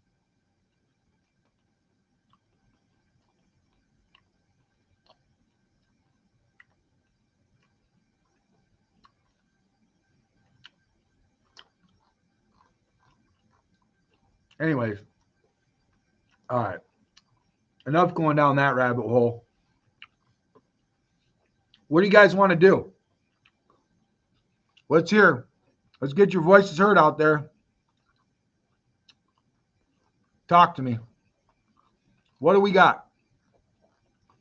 543. Oh my God. My hair's going to get on fire.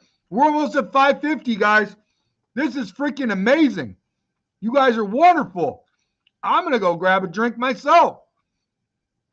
I'm going to cheers to you guys for winning the day and winning my day, making my dreams come true. I love you guys. You guys are awesome. You guys are great.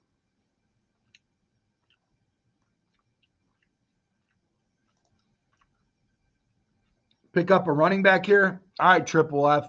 Consider it a done deal. Hopefully you're not too far in the bag. 5'11", 210 pounds. Quinshawn Judkins, standout running back since his breakout freshman season at Ole Miss, remains a force in college football. Now with the Buckeyes, he excels explosive first step, thunderous running style, punishes defenders, and forces mixed tackles. Though his vision isn't elite, his patient approach and power make him a consistent threat. Judkins' defense, or dense frame, enables him to churn out yards after contact, showcasing a physical edge that keeps him among the nation's top rushers, even if he's less dynamic than in his freshman year. So, that's a possible interesting guy to get. 6'5", 254 pounds. Oh, yeah, I was looking at an edge. I'm like, damn, that's a big running back. Scatabo, a lot of people like Scatabo. I'll be honest with you. I'm a little worried about him because he's already had 2 concussions, and we already have that with Rashawn Johnson. So I'm going to have to take a pass on that guy. But Judkins sounds like the pick. He is very similar to Swift, though. So I don't know if we want 2 Swifties in the building.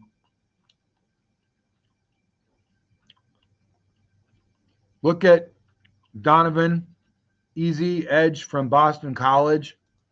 Too lame. What's lame? Let's see here. Edge. We're going to get 2 edges in this draft. Okay. Boston College.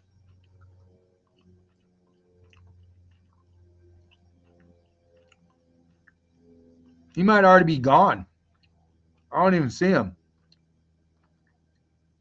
Yep. I don't see him, brother. We can go up and grab a, hey, listen, look at this. Look at this. I think we should grab this center, Jared Wilson. Guy's a beast, 6'3", 310. We need a center. If we're going to jump up, 40, almost, 40 spots, it would be a center. I like this guy. We could pair him with Ryan Clark from, what do you call it? The center out of the Indianapolis Colts. You know what I mean? Double down on that. What do you guys think? 2 lanes run. Oh, 2 lane. Gotcha.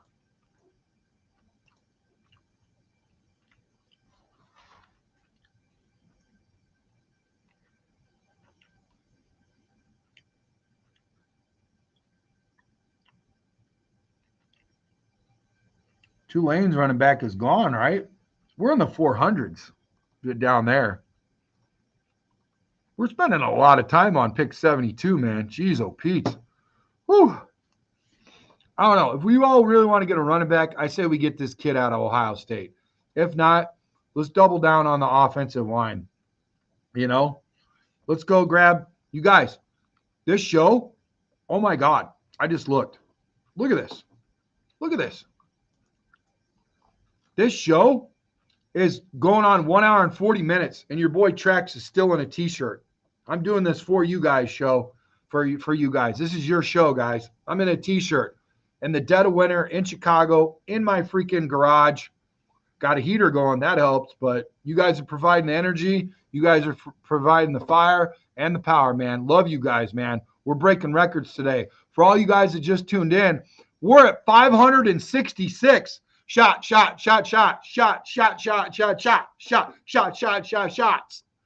Oh my gosh. Triple P, I wish you were local, man. We'd go have a beer and a drink, man. Oh my.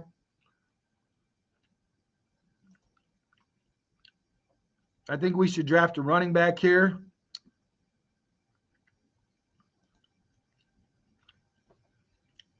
Sounds like a little like running back named David Montgomery.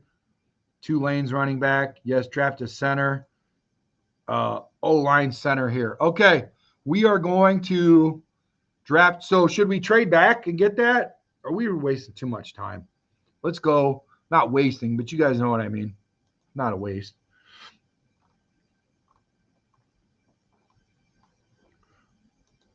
We're getting Jared Wilson. We got ourselves a center here. Okay. Now our next pick is 149. Okay. Our next pick is 149, fellas. So far, here's our draft results, guys. This is our picks. Whoops. This is our picks. We got Mikael Williams, edge out of Georgia. Armand Membu, offensive tackle, Missouri. Defensive tackle, Ohio State. Tyleik Williams at 41. Jared Wilson, center from Georgia. Those are our picks so far. Our needs before the draft were all of that. We needed an edge, a guard, a center, a defensive tackle, and a wide receiver. We've looked at and targeted 4 different positions: an edge, offensive tackle, defensive tackle, and also a center. I think we're doing pretty good, guys. You guys are doing great. You guys are killing the day. All right, let's go. Let's resume the draft, okay? Let's see how many people are live across all the channels. Now look at running backs in 149. Okay, we're going to do that right at first so we see how many people we've got in the building. 566. Oh, my, Triple F. 566. Wow. You guys are on fire, man. You guys are on fire. You guys are bringing it. Holy moly. You guys are bringing it, baby. You're bringing it. Wow, that is great.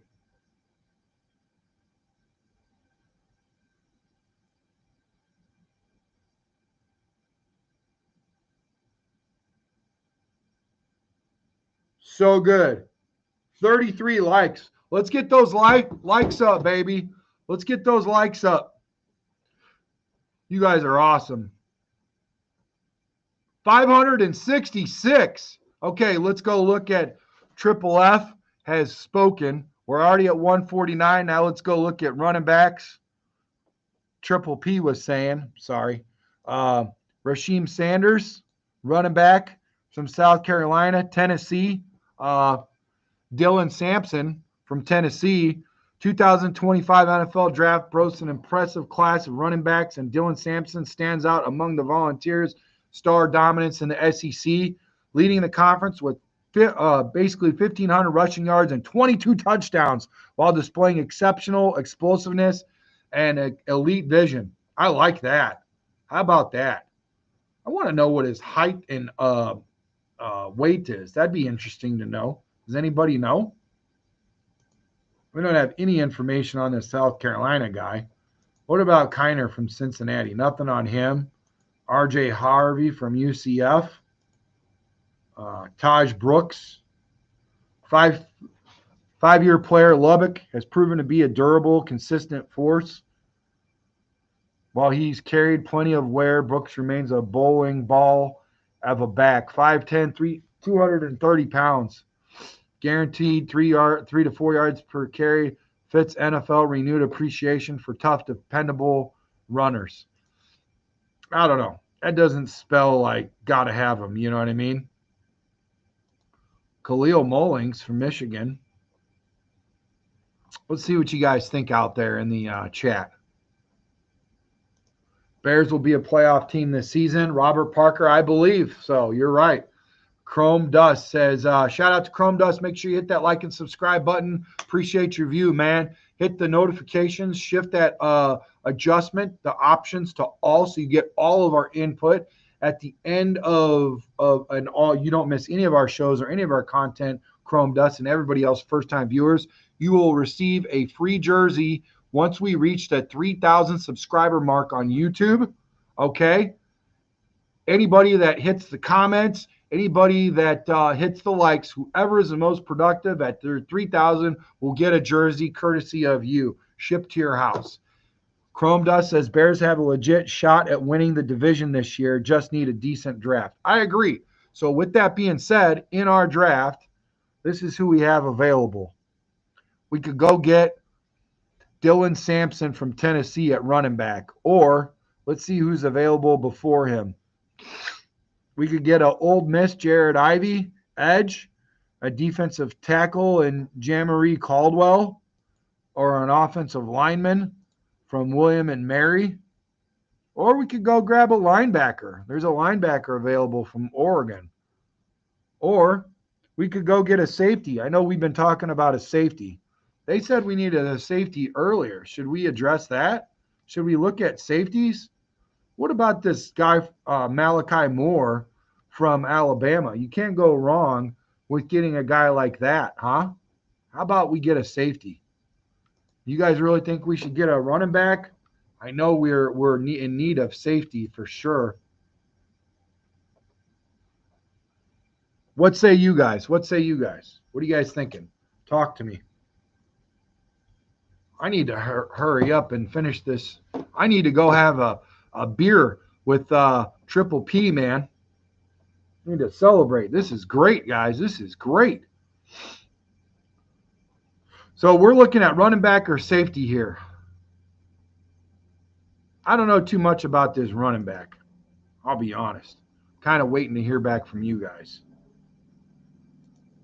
Look at safety or running back here. Yeah, I'm in between the two right now.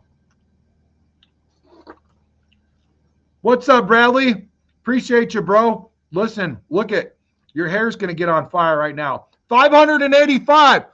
585. Let's get to 600. I was happy when we broke 100 earlier. We're at 585. I'm going to take a picture so everybody could see it. I'm taking a picture. Give me a second, guys. Give me a second. I'm taking a picture so you guys could see it, so you guys believe, so you guys can believe it. First, I'm going to send it to my guys.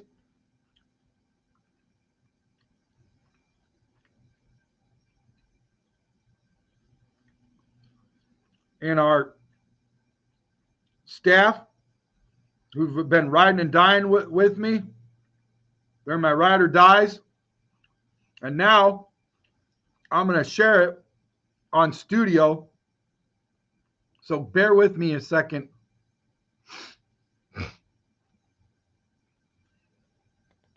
Give me a second, guys.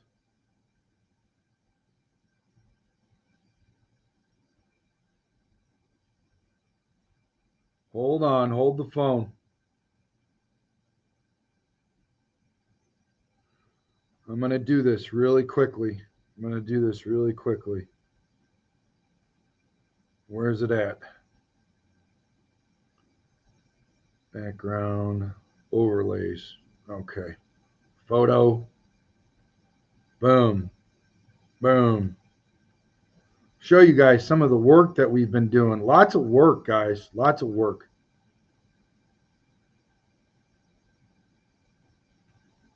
Why not, right? Let's do it.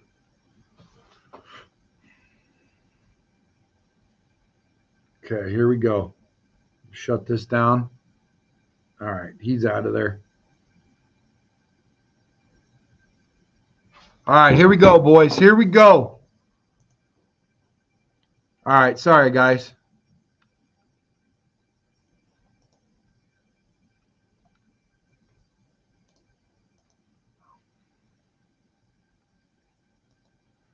You know this is right, TJ.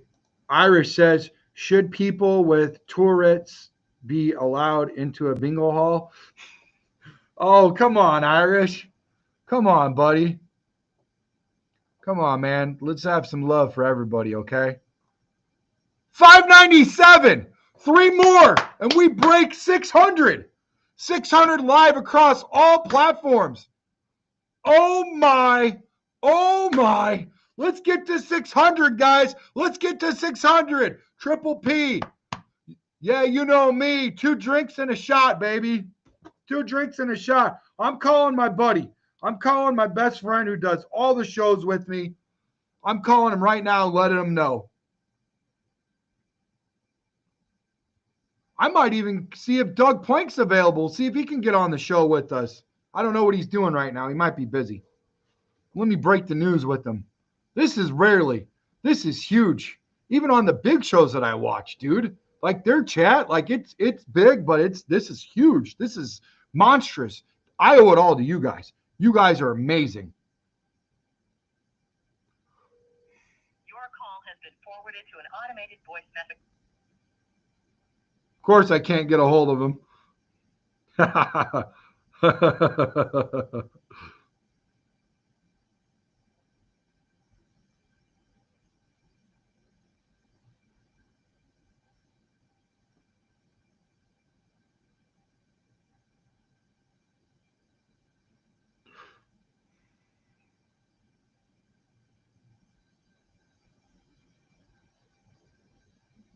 All right, guys, hold on. Let me get a hold. Let me get a hold of Doug Plank. Let me give him a call.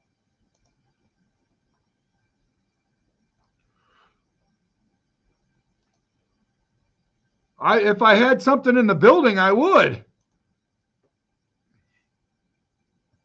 Oh my. Hey, make sure you guys let him know on Twitter that we have 600 live in the building on YouTube, and to jump over there too. And for all the YouTube guys, to make sure you check out us on Twitter too, on Instagram, Facebook. Make sure you join all our communities and like and subscribe, all that stuff. We're going to give away a jersey once we get to over 3,000 on YouTube. It's going to be great. Then 4,000, another jersey, football signed by Caleb, all this stuff, man. To the moon. You guys are awesome. I love you guys. You guys are amazing. You guys are freaking fantastic. Let me give Doug a shout out. I don't know. what's going on with him in his day, you know. Let me see if he's available right now.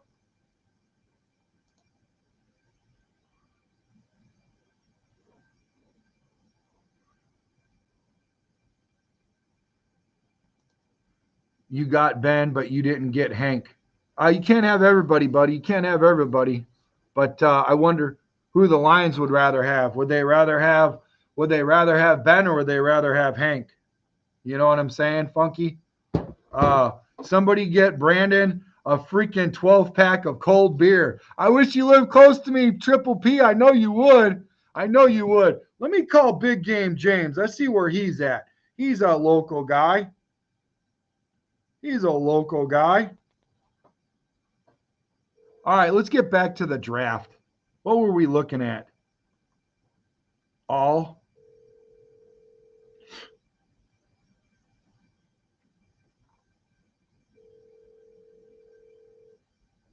So we could go running back, or we could go safety. Safety. I think our need for safety is more than running back. Do you guys think we could get a running back in later rounds, or do you think we could get a safety in later rounds? What do you guys think? I need to make a decision. Oh. Hey, if I get lucky and win a jersey, can it be a Peanut Tillman? Yes, it can, Funky. Why would you want a Peanut Tillman if you're a Lion fan? No disrespect, man. I'll get you whatever you want. I'll even get you a Lions jersey. You know what I'm saying? No. Doug Plank is not in our chat. Let me try to call him one more time, though.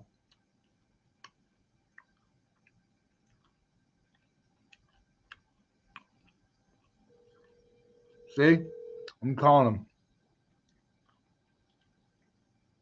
That's Doug right there. Let's see.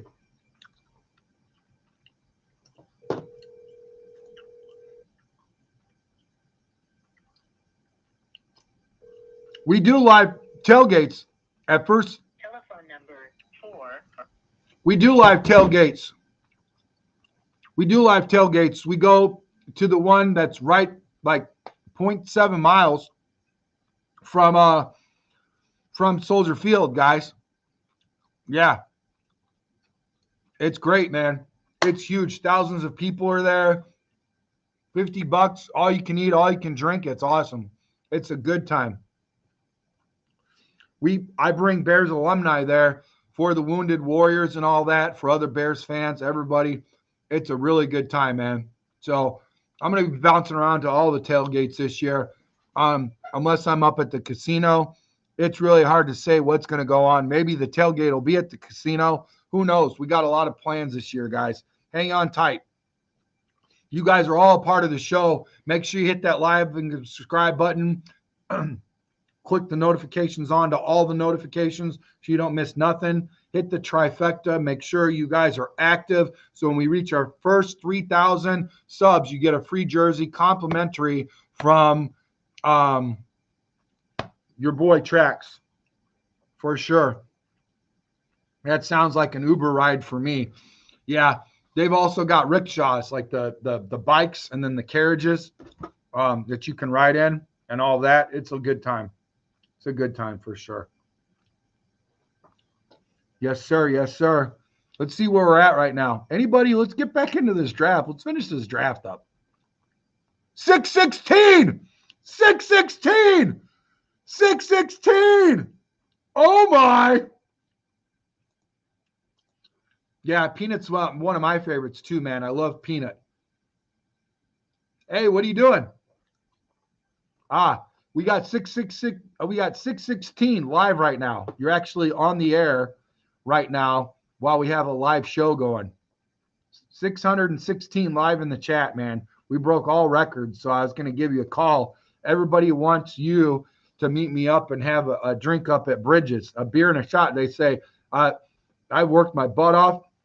If you could see me on right now, I'm in a T-shirt in my freaking my other buddy's calling me now. I think he wants to meet us up there. Let me call you back in a little bit. If you get up, check out the show, man. We got 616. The most we've ever had is what, 100, 150 or something? Yeah, we're breaking the internet, baby. It's awesome, baby. All right. I said I got to get a hold of my favorite local guy and see if we can't make something happen. But I told him you were busy. So we'll see. We'll see, man. Talk to me. Send me a text. Let me know what you can do. All right. All right. Love you, buddy. Bye. All right. I get a hold of one of my buddies. Yeah. Give me a second. Try to get a hold of the other. I think Doug is busy right now. Sorry, guys. Hey, you're live on the show right now. We got 616 live right now on YouTube. Yeah. So everybody wants me to make it up to Bridges Scoreboard and have a drink and a shot. They said somebody owes me a beer and a shot. Actually, they said somebody get this guy a 12-pack or a case of beer into my garage. I'm in my T-shirt right now. I don't even have my jacket on. And I said I was going to do it for all the fans out there that's been freaking living it up, man. It's crazy all across all platforms. It's nuts, man. Yeah. So, yeah, the first show is at what, 2 o'clock? You guys, this is Eric Melberger, my best friend. We've started this thing together, and he's getting ready to meet me up somewhere. Where would you like to meet at, buddy? Okay, he said Bridges Scoreboard for the win, baby. Let's set our hair on fire. Meet us up at Bridges Scoreboard, your Northwoods, Indiana, Chicago sports headquarters with a Hall of Fame menu and the coldest beer in Chicago land. Let's go see the game. All right, I'm going to finish this, and I'll meet you up there. What time you want to meet up there, Mr. Eric? Let's go about noon. I think these guys want to go for a little bit longer. Is that cool? All right, buddy. Love you. See ya. Bye. All right, I got some fellas. We're going to celebrate for the win, man. All right, let's see what you guys got.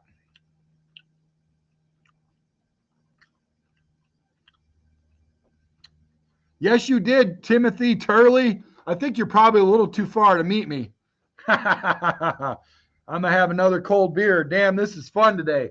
You are fun, man. In terms, I think we need to draft a safety. All right, we're going to go grab a safety. Triple P is the voice of reason. We're going to make it happen.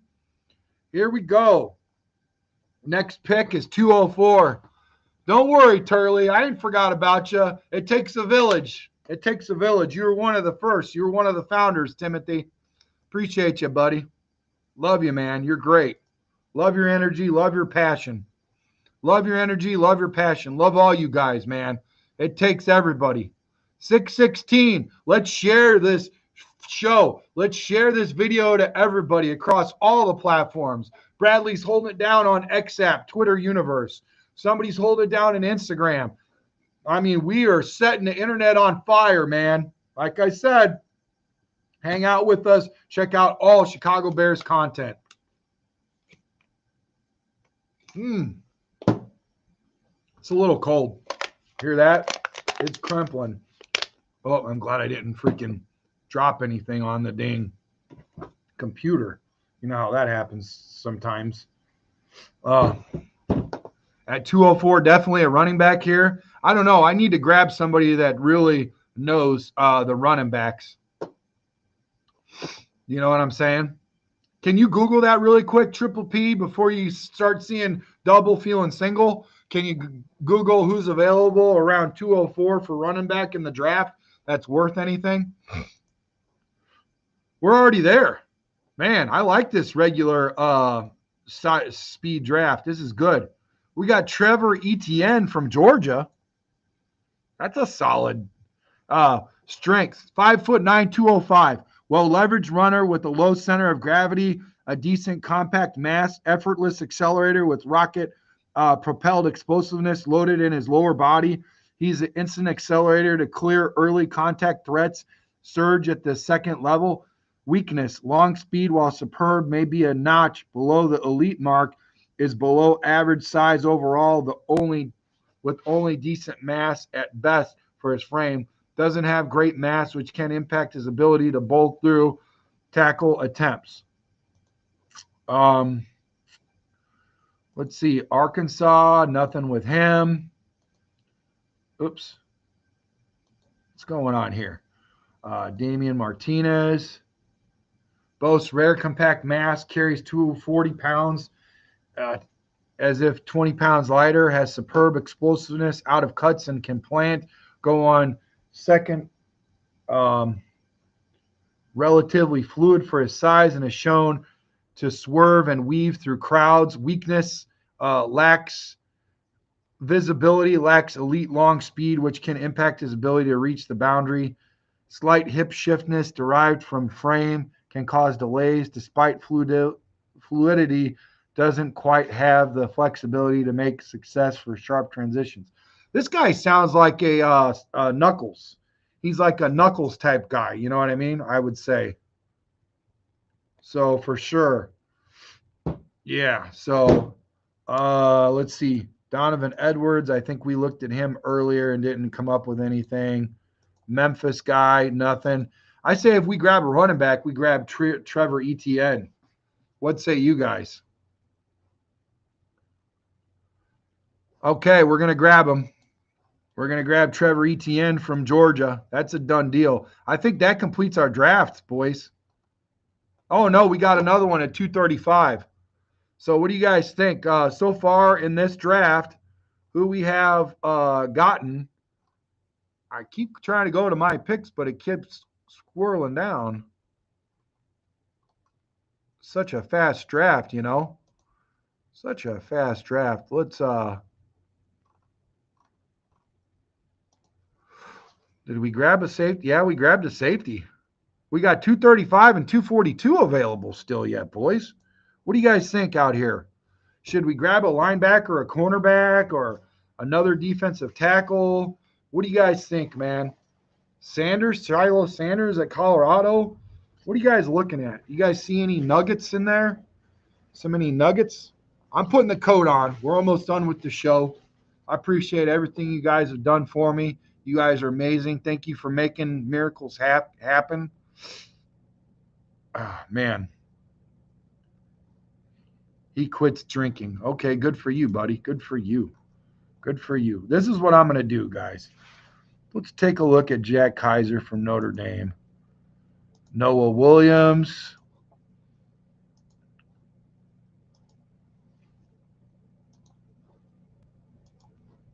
Craig Woodson.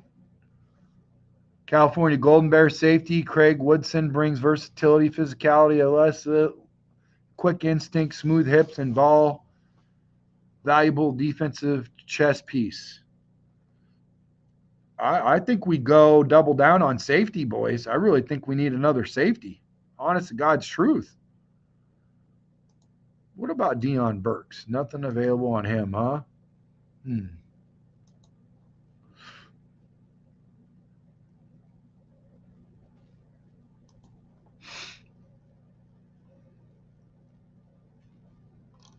I really think, let's see what you guys think. What's left here? What do we got going on? What do we got going on?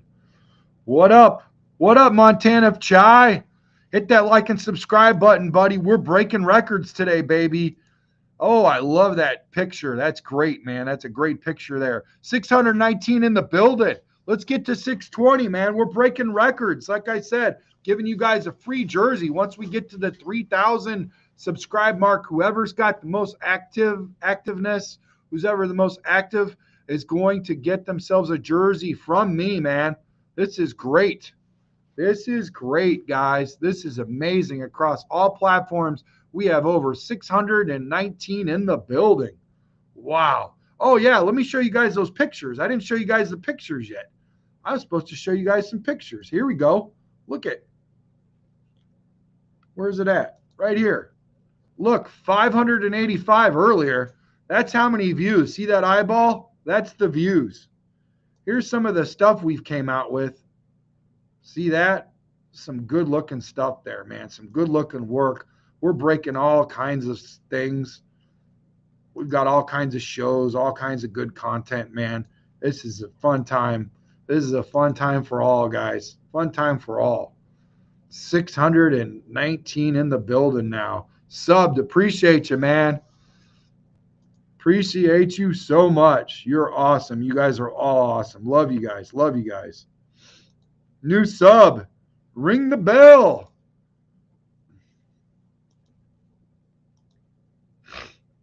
He said, try again. Try again for what? What are we trying for, buddy? Let's see here. Mock drafts.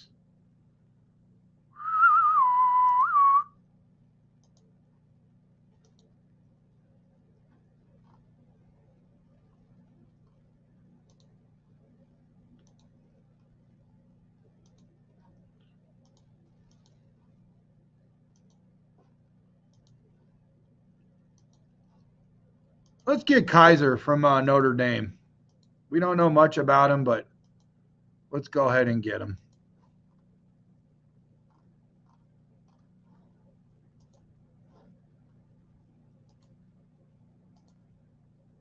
Wait a second. We got to resume. He might not be available by the time we get there. We got to resume the draft. I'm so fired up.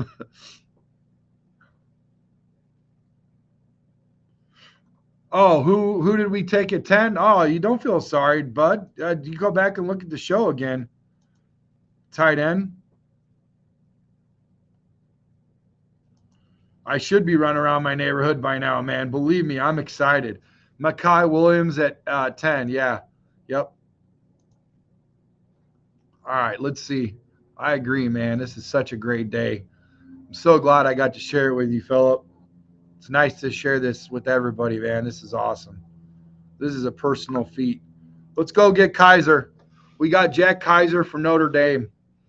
He was in the championship. You can't go wrong with championship players, you know. Let's look at these defensive tackles here.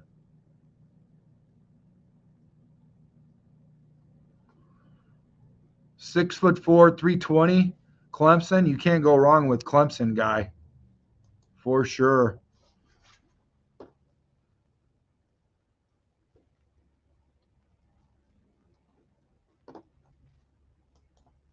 Yeah. Okay, so I'm either looking at the kid from Clemson or the kid from Indiana. What do you guys think? What say you?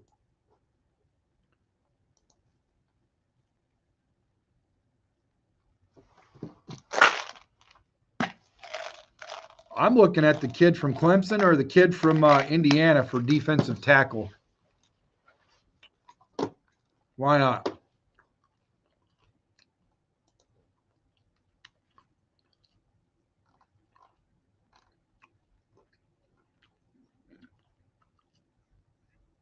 Who you guys taking right now? Who you guys taking in today's games for the AFC Championship and the NFC Championship? First game at 2 o'clock on Fox, you got the Eagles and Commanders. Second game, you got Bills at Chiefs. Who are you guys taking? Montana says Clemson kid. Guess what, buddy? Your voice matters on this show. You're getting the Clemson kid. Done deal. That's a wrap. How about that? Walk right into a community for the first time, and you get to do a mock draft simulator pick. If you would have showed up earlier, you would have been able to probably get 2 guys maybe, for sure. All right. Here's our full results. Here's our draft, okay? We got Mikael Williams, edge from Georgia, 10th pick. 39th pick, offensive tackle, Missouri, Armand Membu. 41, we got Tyleek Williams, defensive tackle, Ohio State. Jared Wilson, center from Georgia at 72. 149, safety from Alabama, Malachi Moore. 204, Trevor Etienne, running back from Georgia. 235, Jack Kaiser from linebacker from Notre Dame. 242, defensive tackle from Clemson, DeMonte Capehart. That is your 2025 draft, guys. Bills versus Washington, Kevin Woodall. Shout out to Kevin Woodall. Appreciate you. We were just talking to Facebook earlier. Appreciate you coming over to YouTube. You said you've been watching us on YouTube and Facebook viewer. Thank you for showing up today. He says Bills versus Washington in the Super Bowl. He said Commanders, but I think Philly is going to win. Bills because I'm sick of Kansas City. Bro, we all are. We all are. Trust me. I agree. I'm calling Bills versus Washington with Woodall also. I agree with Kevin for sure. I think Washington's going to win the Super Bowl. It's going to be crazy. It's going to make everybody think twice about who's out there and who's on top, man. And they just did their own thing. They're amazing. 627. 627 across all platforms. Oh, my God. Taking a picture, guys. You guys just made records happen.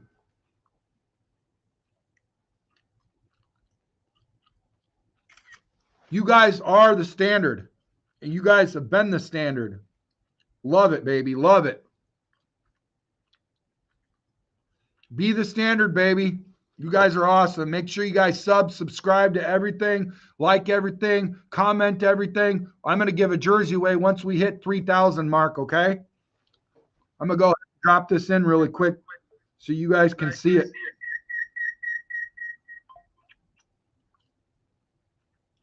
Hang on. Where's it at? Here we go.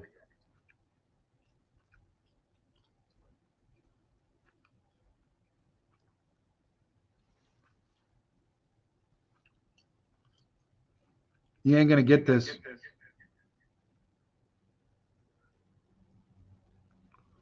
You ain't going to get this on the 4-letter network.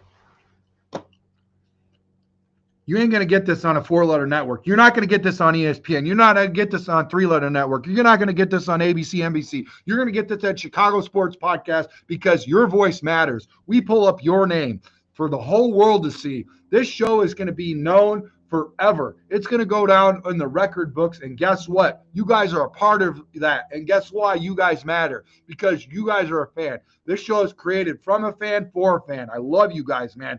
This is your guys' network. This is your guys' community. Fans matter. You guys matter. Your voice is heard, guys. Now check this out. Look at this. This is some cool stuff. Check this out.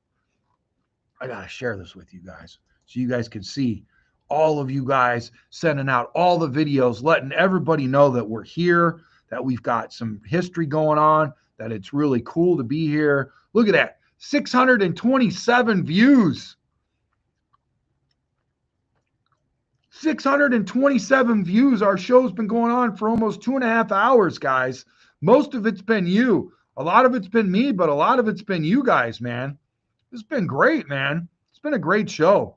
Love you guys. Thank you guys so much for this show. Thank you guys so much for this show. You guys said that you guys wanted to see something. What was it? You guys wanted to zoom in on the draft, see who we got. Okay, here we go. Let's zoom in, baby.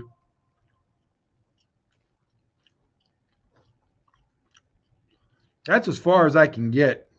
How come it won't go right? You guys saw who we got first, though.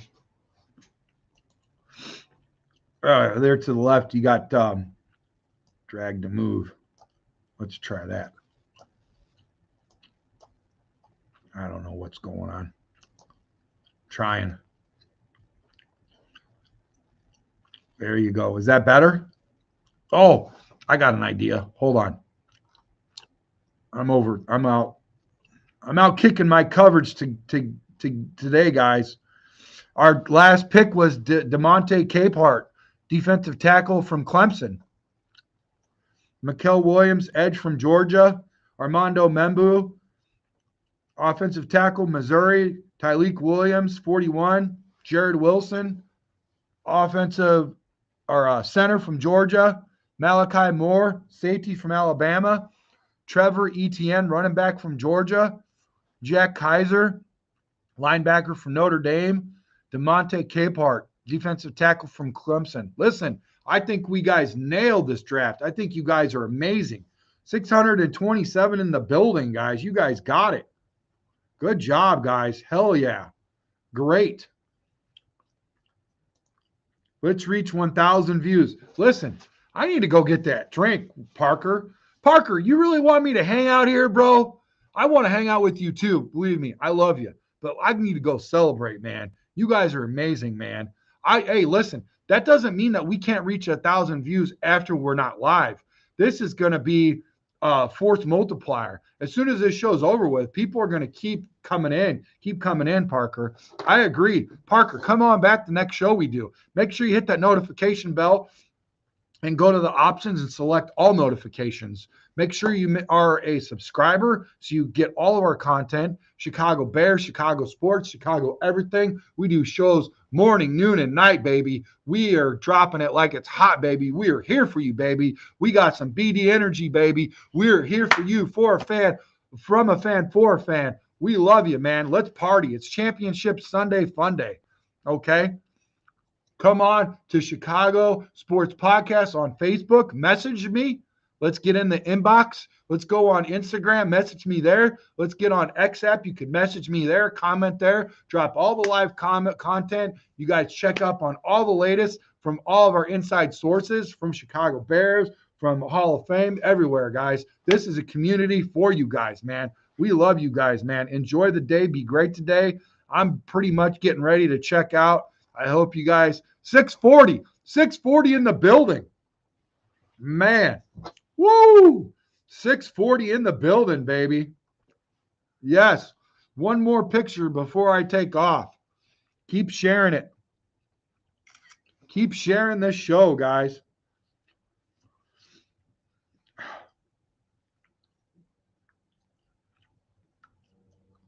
This is awesome. I love you guys. I owe it all to you. I owe it all to you guys. I couldn't have done it without you. You guys hear that? That's on record in front of everybody to hear. This ain't about me. This is about we, guys. You guys are amazing. Cheers. Triple P. Have a drink for all of us Bears fans at the bar. Bear down.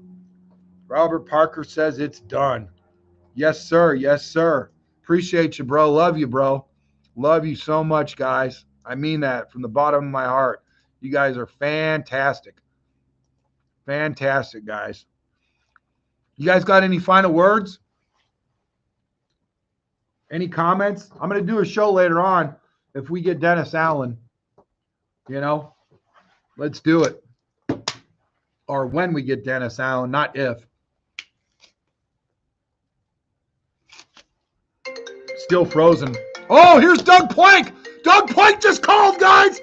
Oh, my God. All right, here we go. Stay calm. Stay calm. Everybody stay calm. Hello? Hey, listen, Doug, we just broke record on my show. I got 640 live guys in the building. I said I would try to get somebody who's got more energy than all of us combined. I don't know where you're at in the day. I'd love to send you the link and see if you could hop on for a couple minutes if you don't mind.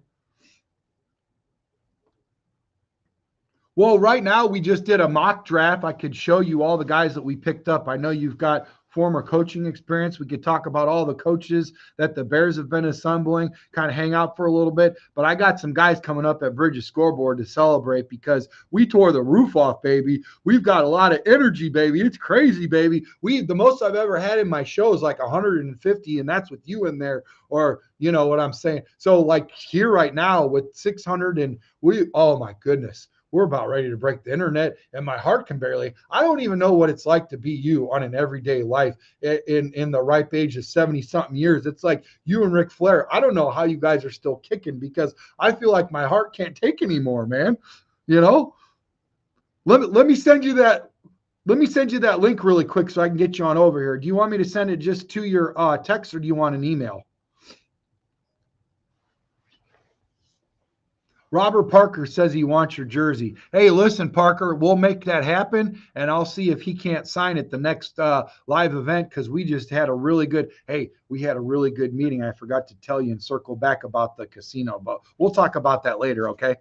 All right, let me send you that link, okay? Hey, and you were one of, I didn't know if your ears were ringing, but you were a big topic. Like 3 people were talking about you at that with the huge, big bosses there. And let's talk about it later. I'm live right now. We're talking right now. So hold on. All right. I'm going to send it to you. I'm breathing. Bye. All right, here we go. Doug's getting ready to come on. Doug Plank's getting ready to come on. Woo! I'm taking the shirt back off. We're going. Hey, like Rocky said, like Mick said, I didn't hear no bell to freaking Rocky. Here we go. I'm sending him the link, baby. Here we go. Chicago Bears, this one's for you. You got me for another 15 minutes. We're not going to keep Doug on long, okay? Because I got to meet my buddy. Remember, I called those guys. They're meeting me up there. This one's for you, guys. This one's for you. I love you guys. Well, I've had Gary on also. We'll get him on again. Hey, look at our shows in the past. Look at our shows in the past, okay, guys? We've had Gary Fenzik, Dan Hampton several times. All these guys. Doug Plank multiple times. Love these guys. Love these guys. Okay, here we go. Inviting Mr. Plank to the show. Okay, I got the thing. Here we go. Sorry about that echo, guys. That's what happens when you log on to your phone and then your computer at the same time. Okay. I think I got his email still. Doug. Yeah, there it is. He's got a really cool email. Oh.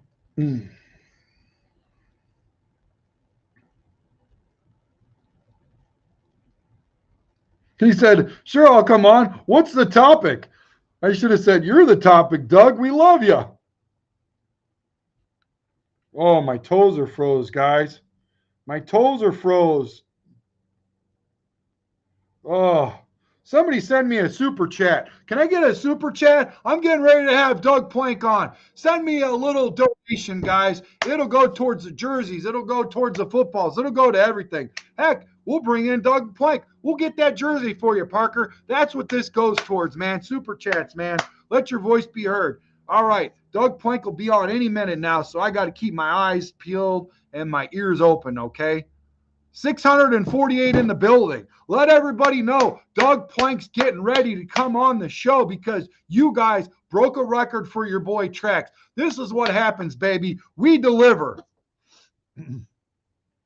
We deliver, baby.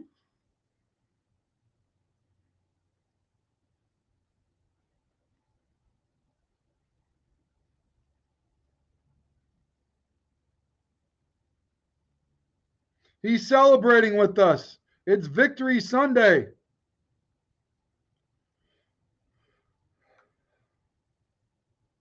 All right. Oh, my God. My heart. You guys help me out. I hope somebody can give me mouth to mouth or something. Oh, 2 more to 650. I got to turn this heater back on, guys. I'm sorry. Let me turn this heater on, okay? If you guys see him come in, let me know. Where's he at? Oh, there's 2. Is that him? There he is. There's Doug. Doug's in the building. Doug. Hey, hold on. Let me switch this up. Hold on. Let me let you grow. Let me let you get bigger, buddy.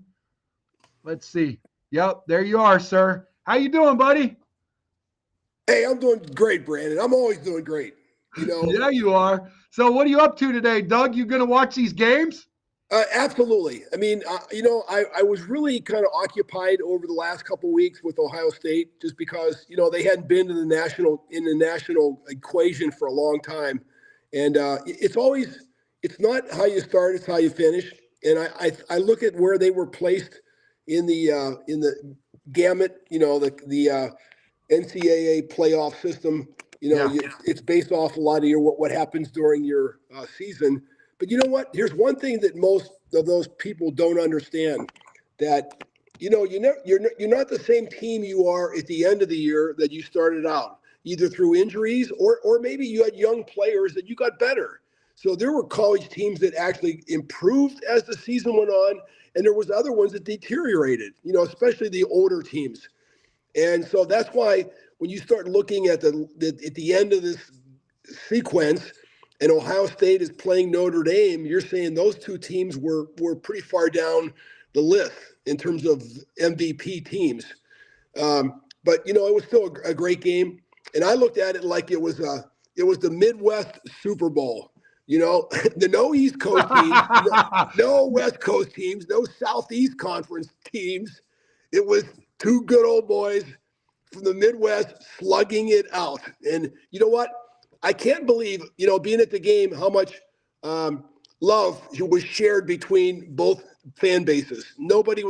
You were not getting called an F-bomb. None of that was going on. Everybody appreciated each other for the competitors they were. Yeah, I imagine, man. And you know what? Somebody better not call you Mr. Plank. This guy, he's got big energy, guys. This guy still freaking curls 100-pound dumbbells, guys. Oh my gosh. Hey, and I'll tell you what, if there's anything left, I'm going to finish the job for you, Mr. Plank. Nobody messes with my Doug Plank, man. You're amazing. Do you see this chat? Look at this guy. These guys are on fire for you, man. They says, cheers, Doug Plank, great safety. I want his jersey. Doug Plank is a legend. Bro, your energy and excitement is awesome. Bear Nation, I love Doug Plank. I'm getting a drink. This guy's freaking drinking, man. He's having one on you, buddy. Hell yeah, Doug Plank. There you go. 2 more to 650. We got 650 people live watching us, man. Wow. This is amazing, man. Well, you know what it is? I know there's always things you get too old. I always watch congressmen and I say, oh my gosh, those guys are almost ready for, making final arrangements. We have so many people in Washington that are on Social Security and everything else.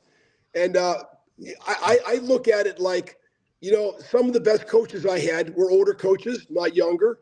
But, I still feel like, and even in talking with friends like Gary Fensick, my fellow safety, during the term of when I was with the Chicago Bears, there's still a lot of people that you can get some good information out of, especially for their teams. I never liked older players, though, that came in and started criticizing the current Chicago Bears when I was playing. And I think that probably philosophy is the same now. No player wants to be, languished or criticized by another former player. What does he know? Well, I've been through a lot of coaching now. I've been around a lot of teams. I know what success looks like. I know what a good attitude looks like. I know what the off-season, how important the off-season is. And all these things, there's a reason why you go 10 games and lose them in a row. I'm sorry, you're not going in the right direction. I remember being on a team one year with the Bears where we lost 8 games, and I'm telling you, I hated to get up every morning because that streak stayed with you. And I'll just say this, it's harder to lose 8 games in a row than it is to win 8 games, lose 8 games in a row than it is to win 8 games in a row. Because you're going to be in the game one time where the same thing is going to happen to the opposition. He's going to fumble the ball. He's going to throw incompletions. They're going to go the wrong way. They miss the tackle, miss the block. When you lose that many games in a row, I'm telling you, changes need to be made. And I don't know how well those names are secured on the doors up there. They ought to be like with bubble gum on the back of them so they could just change names real quick on lockers and everything else. You know what? It gives you a great idea of, I know I've been on teams, I'm not going to say which ones, where if you were let go or you were traded or whatever, all your stuff was taken out of the locker and it was already put into a box. So when you came in that day and that you were notified the general manager wanted to see you, your box of belongings was already ready for shipment. And they were asking you, where did you want this shipped? You never entered the locker room. You were now just an outsider. And, this whole thing about the good old boy, hey, we're all with you now. You know what?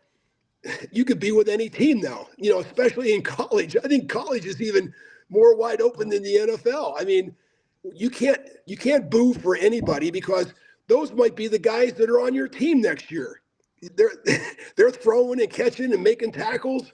That's why I just think this whole thing of conferences and rivalries, gone are rivalries. What are rivalries? In name only. Michigan, Ohio State. Look at their roster. All those guys are going to be different next year on both teams. So how in the heck can you root for, I love this group of guys. Who are they? I don't know. It's going to be different than next year. Anyway, that's my thoughts.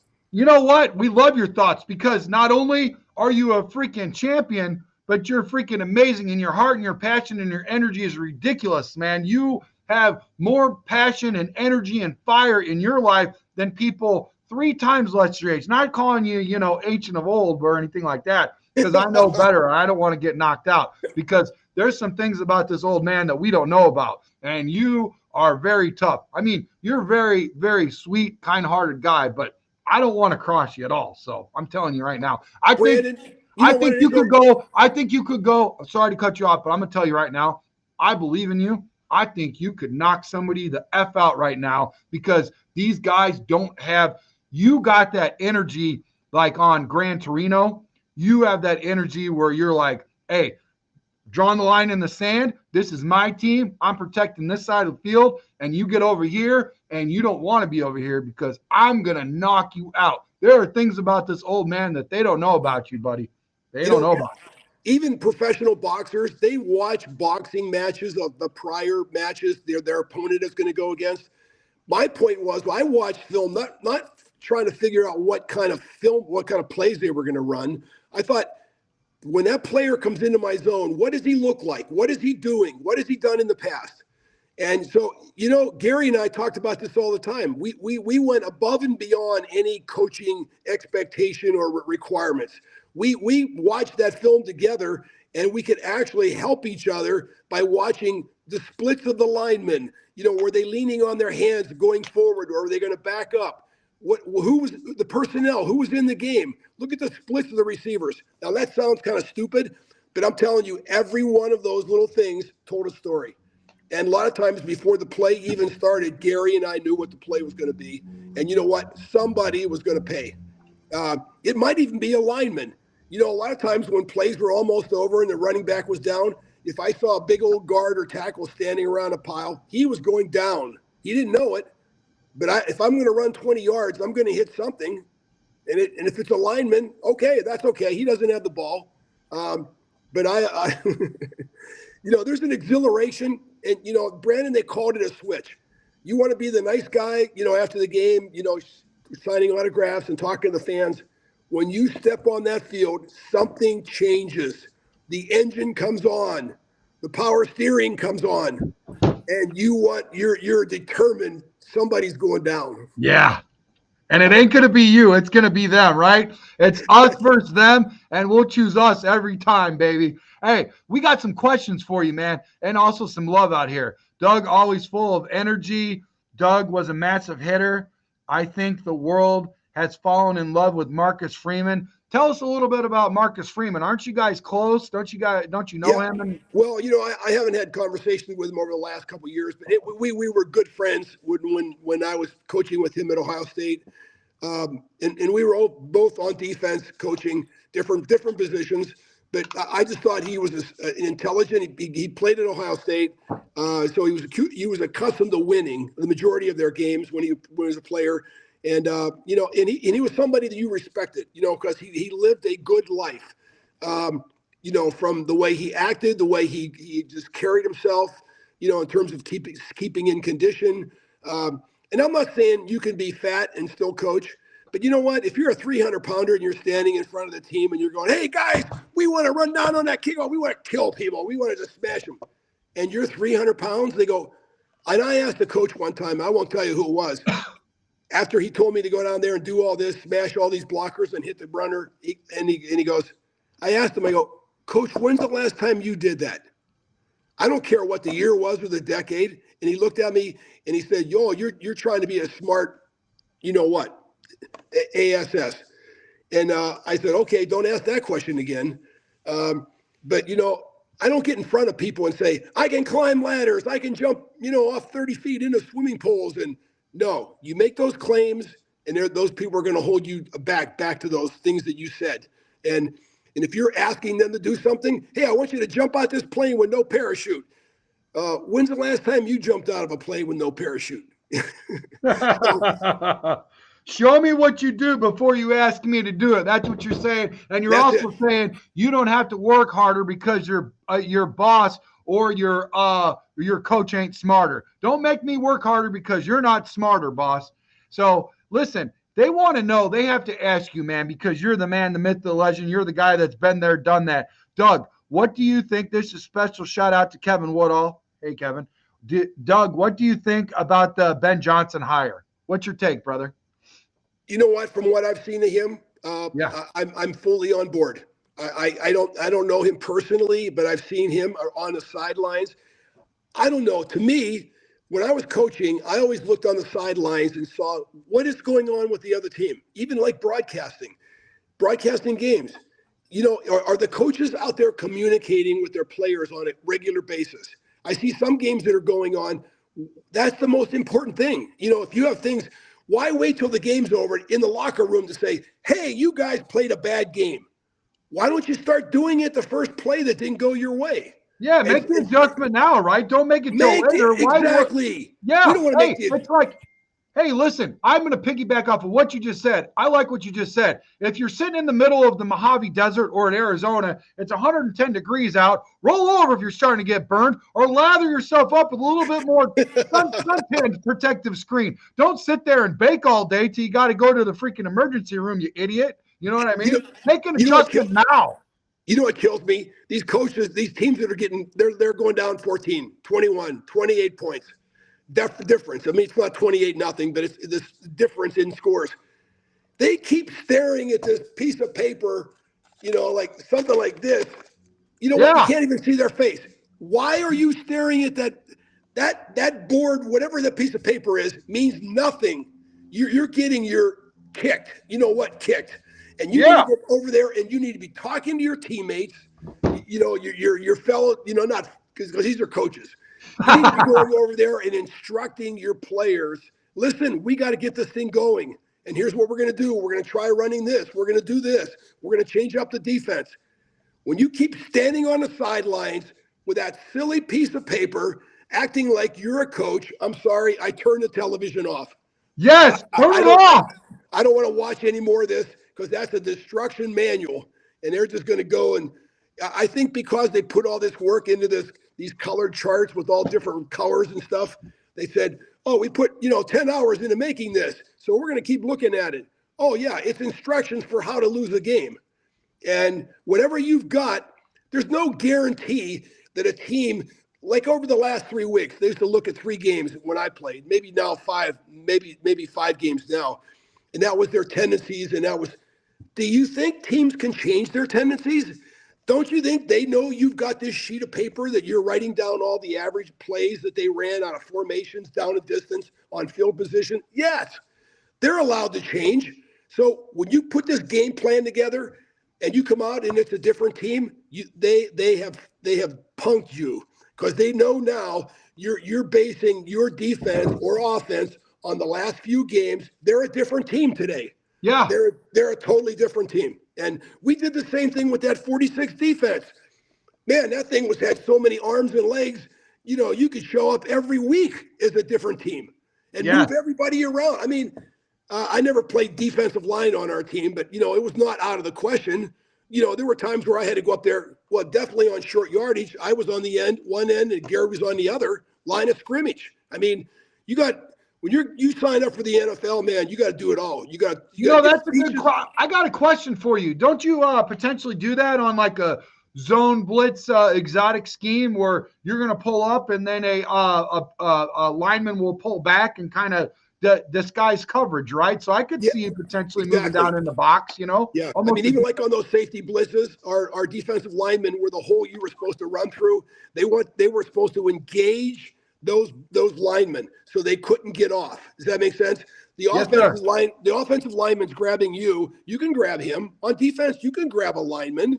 You know, so but now there's a hole created. When you run through that hole first full speed, you're not going to get clothesline. You know, the guard isn't going to throw his arm out there and chop your head off. You're going to come through there fast, quick, and your target is that quarterback. Now, I know you can't hit quarterbacks anymore. But you hit a quarterback a couple times, boy, I'll tell you what, it changes the whole game.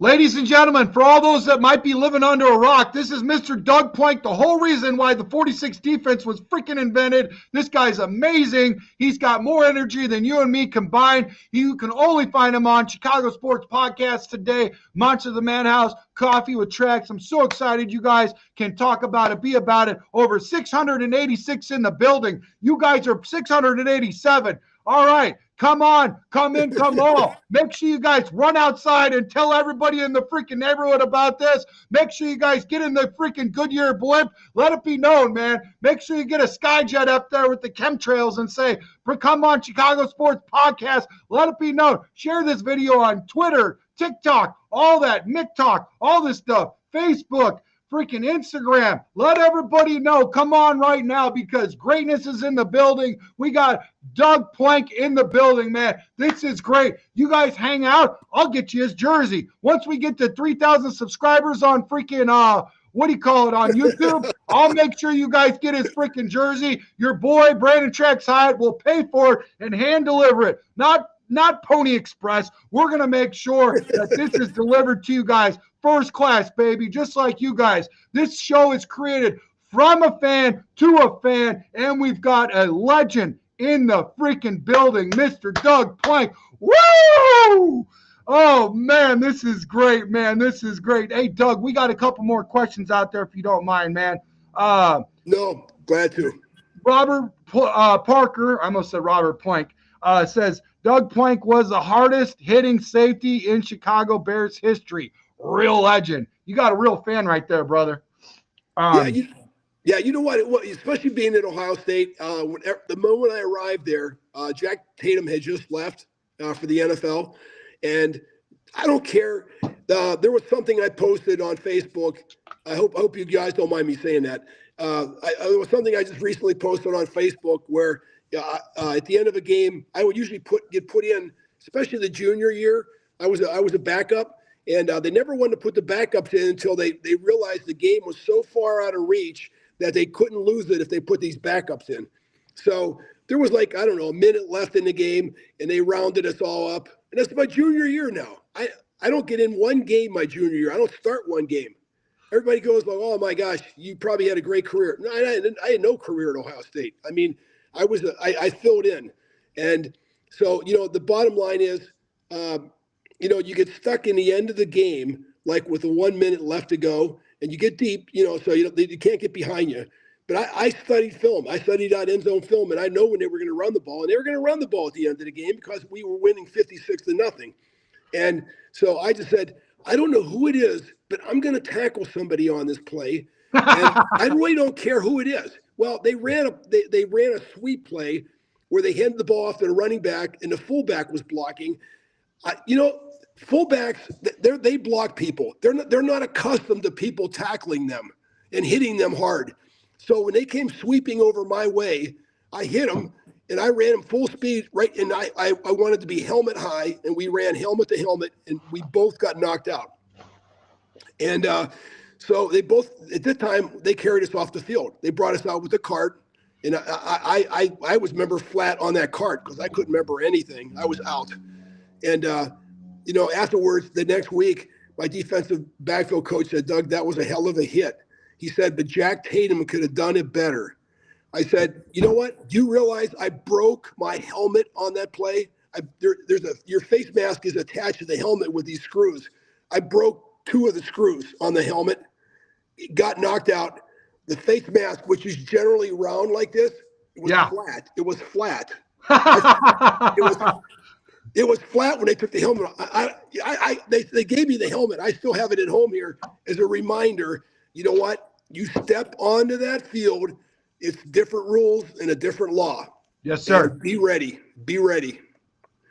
Well, sir, we were ready for you, man. We're excited about you being in the building. Thank you for answering the call. We got some more questions and comments for you, man. This is exciting. This is the only way I can keep up with Doug Plank's energy, man. I got me a Monster energy drink, man, for one of the monsters of the Midway, a true monster at that, man. Listen, here we go. Triple P, Philip, he wants to know, hey, Doug, what do you think will take to change the culture, not only in the locker room, but at Hallis Hall in general? Or do you feel like it's already starting to be developed right now? Yeah, it is. Well, let me just say this. I think just in this whole country, and not that I just not depart ways here for a second. Notice the change in our country in the last couple hours when you have a different person running the organization, the team, the president, whatever. Yeah. That same thing has to happen here. I'm not saying it's the president, and names and titles are just irrelevant. I look at what happened in Detroit. Now, I know they didn't have the season end up like they wanted it to, but when you watch them for the majority of the time, the games that they're playing in, they are playing with a purpose. They are playing with commitment. They're playing with energy. There aren't a lot of mental mistakes, in that play. They don't let a lot of guys through to get the quarterback. Their defense has improved. They're a fun team to watch. And someone, that could be a general manager, could be a head coach, someone has to take control and say, this is what we are going to do. And the same thing came to when I was playing. It was towards the end of Neil Armstrong's era. And when Mike Ditka came in, and, I'll never forget that first meeting with Mike, he just let us know that things were going to change. And I have to believe that same meeting is going to take place inside the Chicago Bears building. I hope it does. They need someone like a Mike Ditka to say, I am not going to put up with loafing, lack of effort, mistakes, continual mistakes. It's okay to make one mistake. Don't keep making the same mistake over and over and over again. Doing the broadcasting, I've seen games where one guy jumps off sides on the offensive line 2 times in a row. If you do that 2 times in a row, that's like getting beat for 2 touchdown passes back to back to back. It's like, how do you do that? You just got beat on something. In my world, that's never gonna happen again today. Yes. You broke a tackle. I'm telling you, you're going to get my best next time. Everything I've got, I'm going to hit you as hard as I can. Wrap up your legs. You're going down. If you see 2 half-hearted efforts, we've just seen some things this year or last year from the Bears, some of the individual players. I just couldn't believe. I couldn't believe that was happening to the Chicago Bears, and it was allowed to continue. Whenever I was a head coach in arena football, if somebody did something like that, they were drinking and driving and all this kind of stuff, even outside of football, same thing. I learned a lesson from a coach. Don't even have the discussion. When that player comes in the building, his stuff is in a box. Where do you want it sent? Here's your ticket. You can get to the airport right now. You can catch the last plane out of town or something. You know what? It sends a message to the rest of the players. You know what? Fooling around, making mistakes, mental errors, showing up late. The other thing is, when there's a meeting on the top of the hour, you don't get there in 30 seconds. You get there at least 10 minutes beforehand. That just shows the lack of preparation. You got to be in that meeting room ready to go. And it doesn't mean you walk in the door 2 or 3 or 5 minutes afterwards, because the same thing will happen on the field. If players, I believe me, are very, they have great perception in terms of what the environment is, and they're going to push it to the limit. They're going to take advantage of, somebody has to come in town and say, these are the rules. They are not bendable. We will do this. And sometimes people will say, no, I'm still too valuable. They're not going to get rid of me. Oh, yeah, you can get rid of anybody. And I just think the Lions are, and he was part of this. He was part of this turnover, the new coach. And I think that's what if I was picking, I never got a chance to really interview him or talk to him.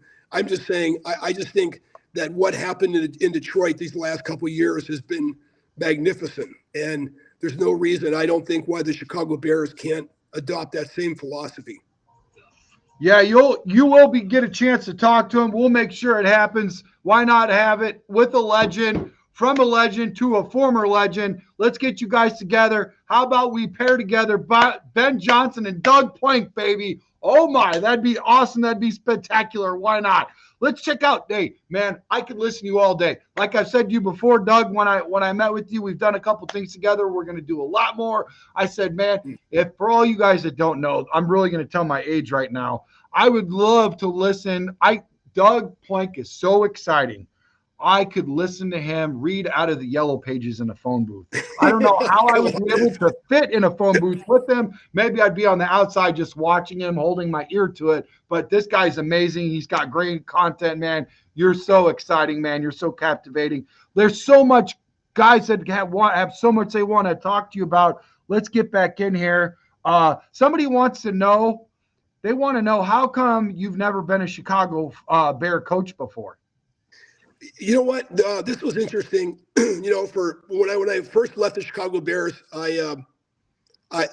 before my career was even over, I was asked, to sign autographs at a Burger King restaurant in the off season one year with the Bears, and I met the franchisee, and he was super nice. And I always interviewed everywhere I went, and I spoke. I always interviewed the owner or the president of the company, and I found out just a little bit about them before I ever went there and gave my speech.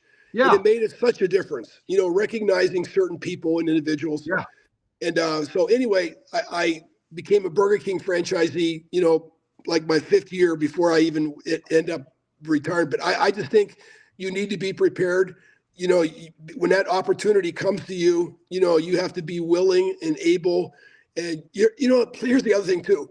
There's some families that, it would be really, really hard to have their husband or brother or whatever be a coach, because coaching is so demanding now. And you have to be willing to able to teach and coach players that are different than they were 10 or 20 years ago. I think the coach, and I really sympathize with coaches, because I really feel like they're dealing with so many other factors, the ownership or the university, the president or the athletic director. There's always somebody you have to answer to, and sometimes they just don't understand the mechanics of athletics, and some of the setbacks like injuries, things like that, how much they would impugn a team or stop them from achieving all the goals that they wanted to. They're more concerned about getting educations and things like that, depending on the relative role. But I just feel like he's got so many. He has to be surrounded. I'll say this: a head coach has to be surrounded with like-minded individuals, and if not, then he's in for big trouble. Because what's happening inside those special teams rooms? What's happening in the offense or defense room? Is it exactly what you want as a head coach? Right. What do you do after you give that little talk in the morning and then everybody breaks up? You go back to your desk and just hide and smoke a cigarette or wait for practice to start? I don't know. I mean, I know they got responsibilities to do, but following up on those coaches and get a great assistant coach will make the head coach look great. And, similar to what happened in Detroit, that's why that gentleman now is going to be head coach of the Chicago Bears, because he was willing to take his role and excel in it and make all the players that he had touched, successful and be very good. And, that's one good thing that I'll say about football and sports in general. There's not too much consideration for where you came from or, what you had done in the past. It's what you've done for me now. There's none of this, oh, you look certain way or whatever. No, you show up, things change, things improve, they get better. And you got players that would be willing to go to the end with you. One thing that makes me feel better than anything else in the world right now on this planet Earth is to have former players come up to me and say, Coach, I miss you. I miss you because, when I was playing for you, I felt like anything was possible, and you were there to support me every single day. Yeah. And you have to give it some energy and enthusiasm, because if you stand up there like you're reading the newspaper, I'm telling you, your team is on the cell phones, not paying any attention. They're checked out. Yes. They're checked out. Yep. And I'll tell you what, like you said earlier, lead by example. Don't eat all the donuts. Save a couple pieces of pizza for somebody else. Lead by example. If you want to see a change, be the change. And the thing of it is, you and I talked about this when I was, we were driving together in the vehicle for down there with those great people, in Illinois. When we did that, we threw the football with that guy's kid at what do you call it, at Worth Stadium Club for Tony. Shout out to Tony, man. Yeah, man. We talked about, here's the deal. We talked about two things you can control in life: attitude and attendance. Those are two things you can control. And one thing that you can do is show up and be in that spot every day. It doesn't matter if you're a janitor or a judge. Push that broom to your best ability and just do the best you can, and you will have an opportunity at some point. If you just check out and you're not there and you say, oh, woe is me, I'm the janitor or I'm the judge, life sucks, everything sucks, it's not going to get any better. And I woke up today, I had no idea that you guys, you people in the building, you great people, 714 live in the building. Listen, you're not going to get this on a four-letter network, ESPN. You're not going to get this on NBC, ABC, XYZ. You're not going to get on any of that. You're going to get on that with Chicago Sports Podcast, brought to you from a fan for a fan, guys. And guess what? We deliver with big energy, and no other person has big energy than Doug Plank that's in the building. 714 live right now. You guys are making history. You guys are making everything great. Thank you so much. We got more information. Make sure you share this video with everybody across all platforms. Have them check it out right now. Don't be selfish. Don't hold all this greatness of entertainment to yourself. Share with everybody, man. Empower people, man. 2025, man. We might have started the season off, the new year off a little sluggish, but guess what? I didn't hear no bell. This is still the first quarter, baby. And guess what? We are delivering, baby. And you guys are a part of it, and we love you. Thank you so much, and bear down. Let's get right back with Doug Plank, who's got a lot better to say than I do. Let's see here. Let's get back into the comments. There's so many of them, man. I feel like we're on a wheel of fortune right now, man. Except no Vanna White. Here we go. 46 defense. Philip says, 46 defense was awesome to watch. He says, I'm about to run around my neighborhood and get arrested. Drinks a flowing. 46 defense. Robert Parker says, Vizzo Joe says, yo, Bears fans. Bradley, one of my co-hosts, says, that's right. Plank America is back, baby. You are also the Bears. Bear down. He's very excited, I could tell. Robert Parker says, thank you, Doug, for the great years. Vizzo Joe says, Plank, bear down. Okay, here's a good question from Montana Chai. He says, thoughts on Dennis Allen as the defensive coordinator? What are your thoughts on him, brother? You know what? I know Dennis. I've been with him at a couple events, coaching events. Not that I know him like real well, because I don't want to misrepresent that. I mean, he's very serious about his business. He goes about it. He's very determined to know everything he can about the opposition. I think he goes into games with great game plans. I've never really seen him, in terms of meetings, addressing team players or things like that. It's one of those things too, and I don't want to act like I know everything, because I don't know everything, and every situation's different, and the mechanics are all the same, but when you add the emotional and the personal issues to everything, then and my point is, people say, oh, Doug, you're a nice guy. I'm only a nice guy to people, when I'm talking into a telephone or a television screen. When I'm a coach, I expect something out of my players. Yes. I'm not a nice guy. Here's what I want out of you. And if you can't give that to me, as sad and sorry as this is, you have to make a change. And I learned a lot of stuff from other coaches also. When a player's been playing bad, and he comes into the locker room one day, and he goes, like I said, he goes to his locker, and the locker is empty and there's nothing in it, and he wonders what happened, and he finds out he's been traded or released. That not only sends a message to him, it sends a message to the rest of the players. Like, You better get a hold of the program. You better follow what we need to win, because this isn't party. This isn't pastime. This isn't a hobby. This is occupation. And it still blows me away that people still remember a play or a game that I played in and hit somebody or whatever the case might be.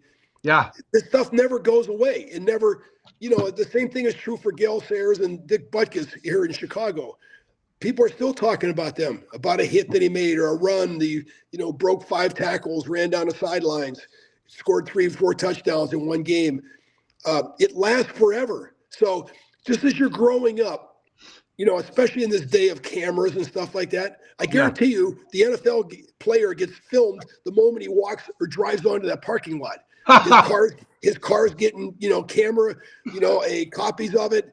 And when does he get out of the car? When does he get into the building? What happens in the locker room? They can put cameras now where you can't even imagine. So my point is, why not act like you're responsible?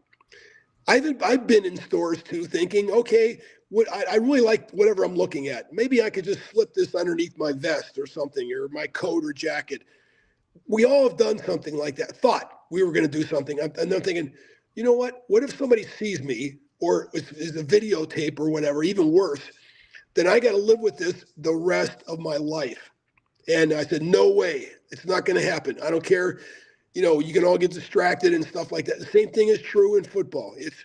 There's other things, you could stay up late drinking, or not taking the time to study your opponent and know everything about him, know more than he knows about himself.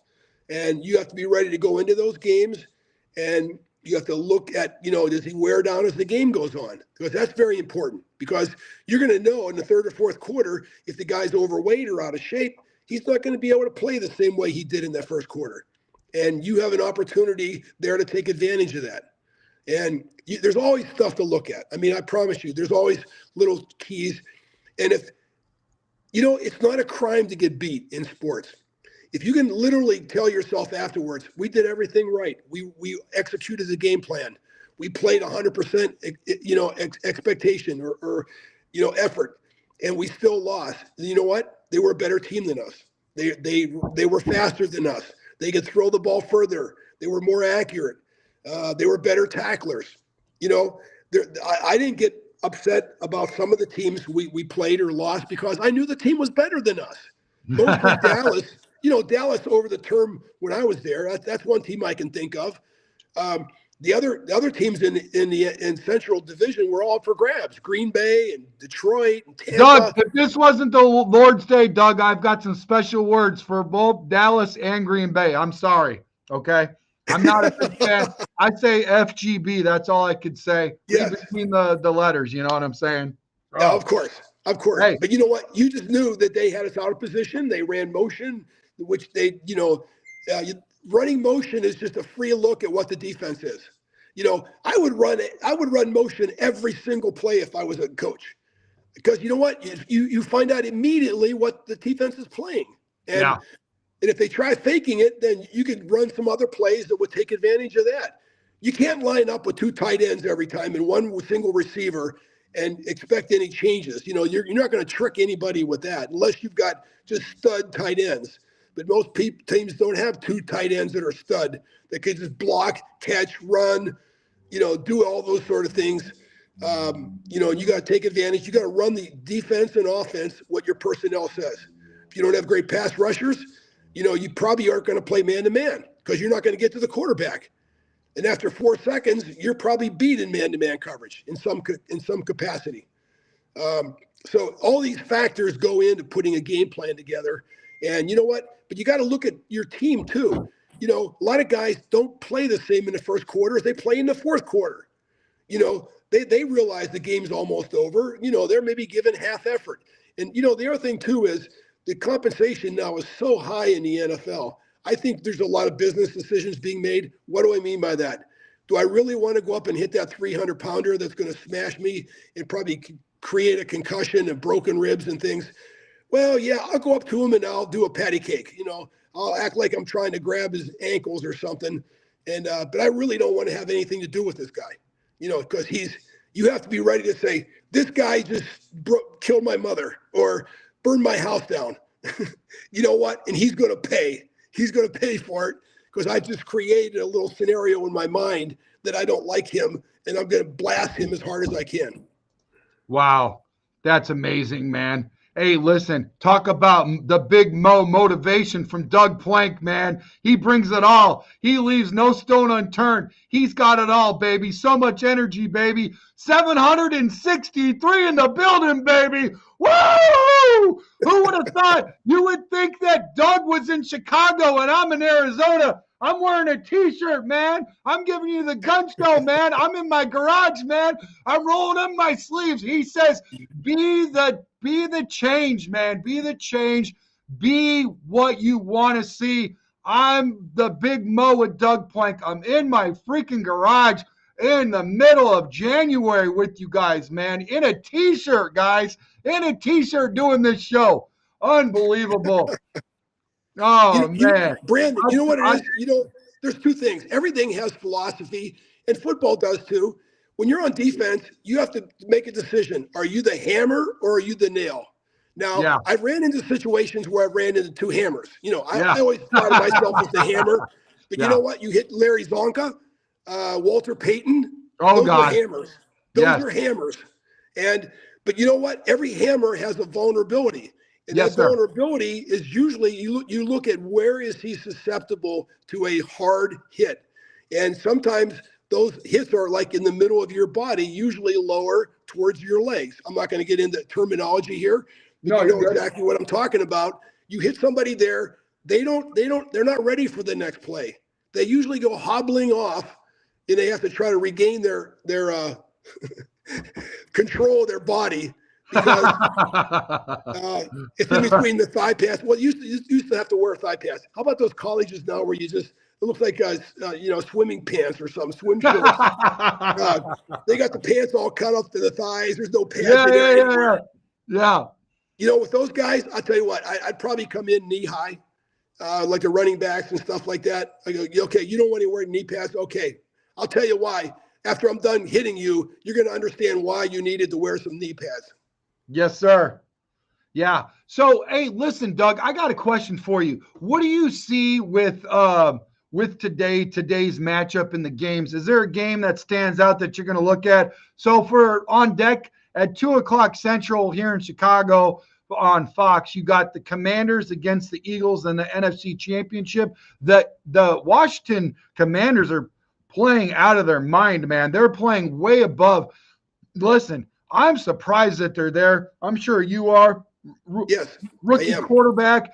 You got a first-time, head coach over there with Washington. You got Kingsbury there at the offensive coordinator. And then you got the Bills, man. Talk about Josh Allen. He looks like he's laser-focused and dialed in playing against the Chiefs. I mean, you can't knock the Chiefs, but, man, the Bills look really good. Who do you think's going to win? Which game's more exciting? That game's at 5:30 Central Time, Chicago on CBS and Paramount Plus. What say you, man? What are you looking at? What are the keys for the game today that excite you the most? I'll say, there's a lot of keys. Those guys are every team you mentioned has quarterbacks that can run, that can throw, that are accurate, that are team leaders. I mean, I watch Kansas City. I'll tell you, I love that quarterback. Everybody else in the country does too. His ability to throw right-handed, left-handed. He can run right. He can run left. I was a high school quarterback. The hardest thing for me to do was to run to the left side and throw a pass. Well, he's figured that out. He'll just throw left-handed pass. And he's a good leader too. He isn't one of these guys. We had a quarterback with the Bears not too long ago that would sit on the end of the bench and not even talk to any of his other players.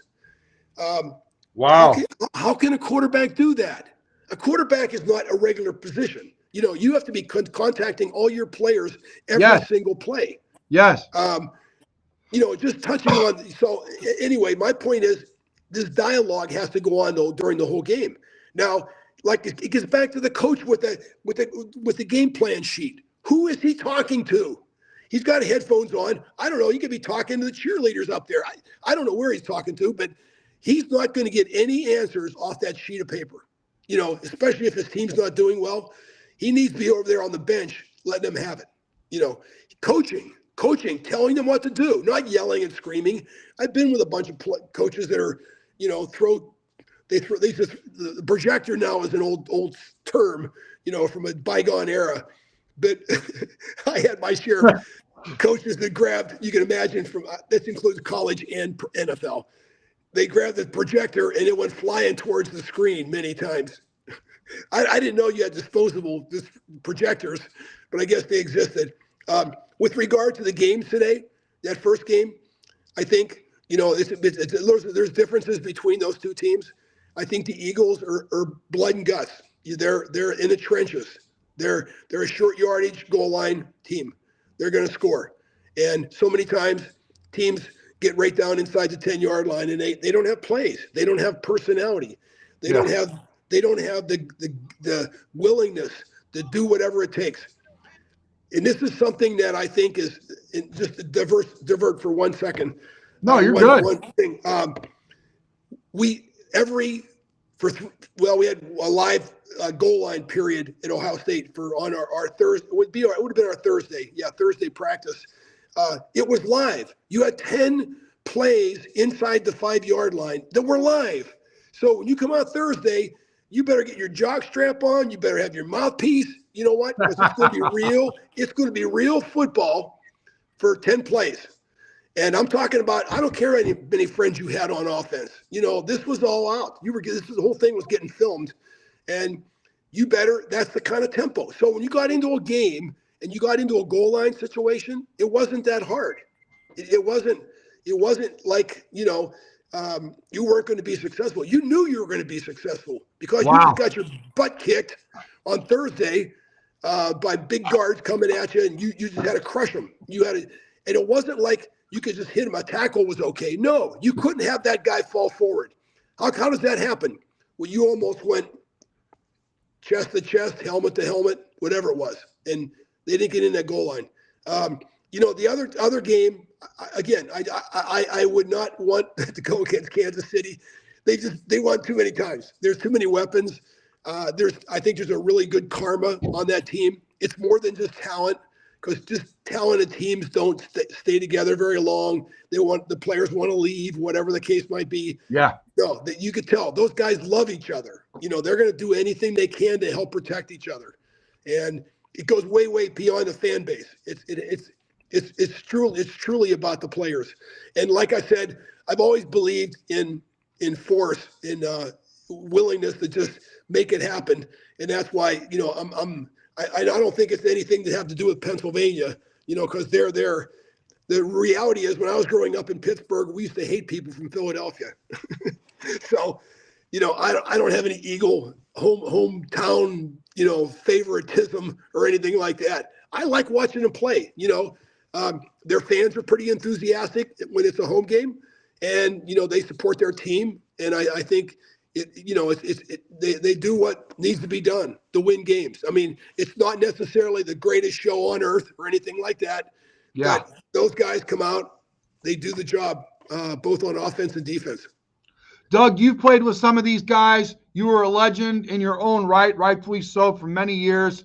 Today marks the 39 years ago today, the Chicago Bears dominated Super Bowl 20 and brought the Lombardi Trophy home to Chicago. Defense, of course, leading the way.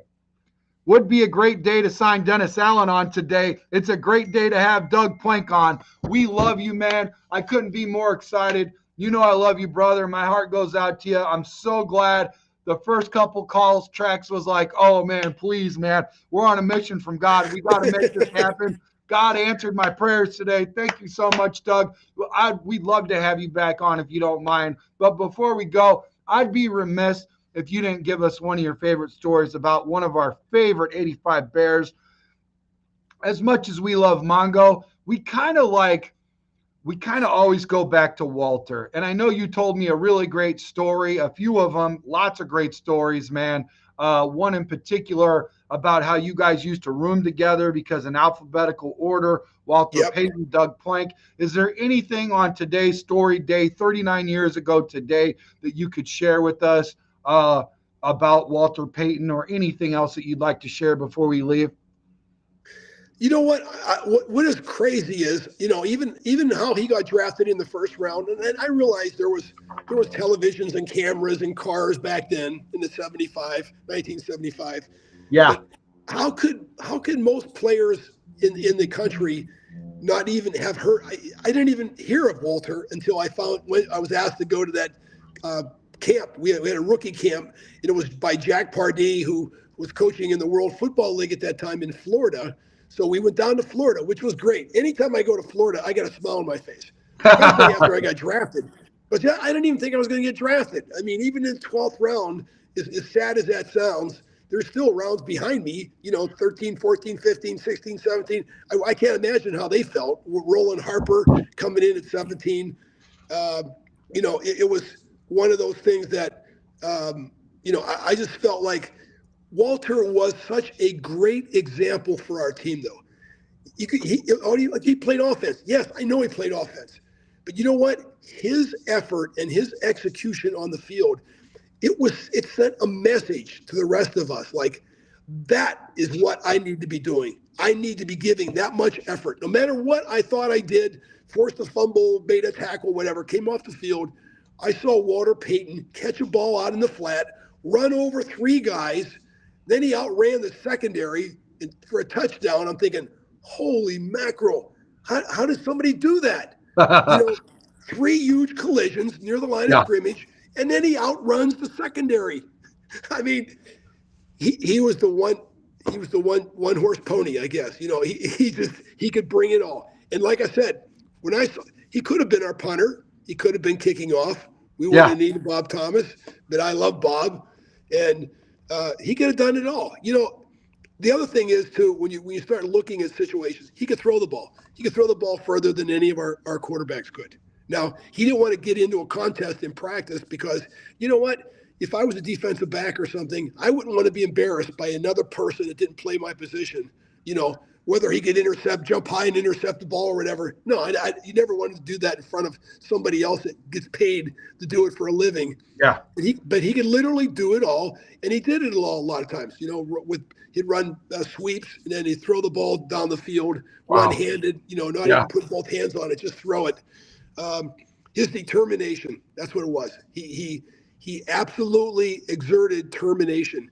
And here's the other thing too. When you're on a sideline and you're standing there, I know big screen televisions bring the game back into your living room, but nothing is like being on the sideline when somebody gets smacked, blood, sweat, flying in all different directions. Yeah. That's when you see something like that, you hear the crunch of him driving his helmet over defenders. You just take a deep breath and say, I need to improve my game. I need to improve my hustle, my effort, my contact with other players. And so he was energizing bunny every single day, never had a bad day. And that's why that was just such a special opportunity for me, not only to be his roommate for a year, but just watch him. You know what? I never sat in the bench even when the offense was out there. I always wanted to be on the sidelines because I wanted to see the show. The show might only be 5-yard run, but he's going to run over 4 guys in 5 yards. And I'm serious. You're like, every time he would hit somebody or run over, you're like an energizer just went through. Like you just drank a whole cup of coffee at one time. Like, wow, I got the caffeine, man. I'm ready to go. I bet you and Gary were standing on the sideline saying, "Hey, Gary, thank God that wasn't us getting ran over by Walter, right? Thank God." Oh, man, could you imagine feeling that tomorrow, ladies and gentlemen, we talk about on this show, Bradley Rowe always reminds us to be the standard, set the standard. Ladies and gentlemen, Doug Plank is the standard, man, that we should all live by. I'm telling you right now, I got one question for you. When Ben Johnson says, and I quote, "Make sure you guys start to get comfortable with being uncomfortable." What does that mean to you when you hear from a head coach that says, get comfortable with being uncomfortable, Doug? That tells me he's watched whatever we were doing in the past. And there are plenty of I guarantee you he's watched our film, and he has, because they played twice a year. And he already knows more than most people here in Chicago even knew about our team. You know what? When you're on the opposing team, you look at every single player in great detail on that film. Not all coaches do that, or not all coaches even communicate with each other. And I promise you, he knows as much about the Chicago Bears right now as any coach that was on that staff from last year. Wow. And here's the other thing he's looking for. He's not looking for the good things that they did. He's looking for all the bad things that they did, because he wants to attack them. He could tell you right now, bring every one of those players in. Son, you need to do this. You need to be more aware of the outside pressure coming in from a linebacker, or you need to get stronger. You're too weak. This guy just bowled over top of you. You know what happened? You didn't take your reads. You showed up late. Whatever. He's already got a tremendous idea of what he's going to be biting over. Being able to overcome this year. As far as improvement. And here's the other thing. I don't care how talented you are. You know what an untalented player looks like? An unmotivated, talented player. He looks like an average person. He's average. And here's the other thing. You got to be ready to take a shot. I mean, a big shot from somebody, a shot in the shoulders, in the head, whatever. Shake it off, and you're back in there the second play. You're just coming back as hard as you can. You're not hiding in the bushes. You're not giving it that. You're not making a decision, a survival decision. If I make a tackle this time, I only want to use one arm or whatever. No, you have to be willing to go. I know I'm hurting right now, and I know I got some dizziness and everything else. But you know what? I'm going to suck it up, and I'm going to give it my best. And I think he's got the ability to project that sort of a philosophy over the players. I do too. Hey, ladies and gentlemen, listen, round of applause really quick for Mr. Doug Plank. Listen here, I got two more comments, and then we're going to give you an opportunity to give us a negative, a nugget of a day. Something of the nugget of the day, something that we can take home with us, that we could say, we're going to chew on this, some words of wisdom, something that you can leave with us, man, because you know what? You are a national treasure, and we love you, sir. Robert Parker says, I really hope everyone is taking notes, listening to a legend. Wow, bear down. Let's see here. Philip says, I remember those Doug Plank, Gary Fensick days like they were yesterday. One of my first memories was Walter Payton rushing for 270 yards against the Minnesota Vikings in Minneapolis. Wow, that's a lot of yards there, Doug. That's a lot of yards. Yeah, you know what? I remember that game. I remember many of those runs. It's one thing to run 20 yards and nobody touches you, and then you run out of bounds. Walter Payton's 20 yards were not like that. He blasted two guys in his backfield. He got the line of scrimmage. He had to run around another guy there. Then he ran downfield, and somebody was still trying to grab him, and he would give him a forearm and be able to get another 10 yards out of it. Every yard he fought for. And Walter he had good speed, but he wasn't that fast. He could still be run down by a lot of the defenders. So he had to make sure that when I didn't see too many guys, once he got downfield 10 yards, got past line of scrimmage, the same thing was happening with the other teams. What safety, what cornerback wants to think he's going to go over there and tackle Walter Payton? No. It was like the Earl Campbell show. How many times you saw Earl Campbell come through the line of scrimmage? Then you didn't see anybody. You know what? Nobody wanted to tackle him. They didn't want to tackle him. Like I said, I tackled him one time and knocked him out for a quarter with my own self-devised tackle location, and hit him as hard as I could there. And he was bow-legged for a while, and so he was. At least I knocked him out for a quarter. I think he still had 200 yards against us that day. My point is that. You just have to convince, and you know what? You have to project a feeling that they know you care for them. And you're not going to just sacrifice their bodies and their, whatever their survival, just with a whim. No, it's going to be the team counts on you. You're your role in this game plan this week is so important for us to win. And it's not over there talking to the crowd during the play. Oh, man. All that kind of stuff that we saw last year. Sorry, that is unacceptable at any level. Yeah, no, I agree. Listen, so give us your nugget of the day. Give us some words of wisdom that we can close out with. Anything that you can bestow upon us, sir. We greatly appreciate you coming in. Thank you so much for answering the bell. We love you. I love you, Doug. I'll just say this too, Brandon. I think like in most organizations, most jobs, most things in life, it is, this is in my book, it's not how you start, it's how you finish. And it's like, there's only a certain amount of people. I read a movie one time about people climbing Mount Everest. 90% of the people that don't make it to Mount Everest are like in the last 100 yards of the climb. Now think about that.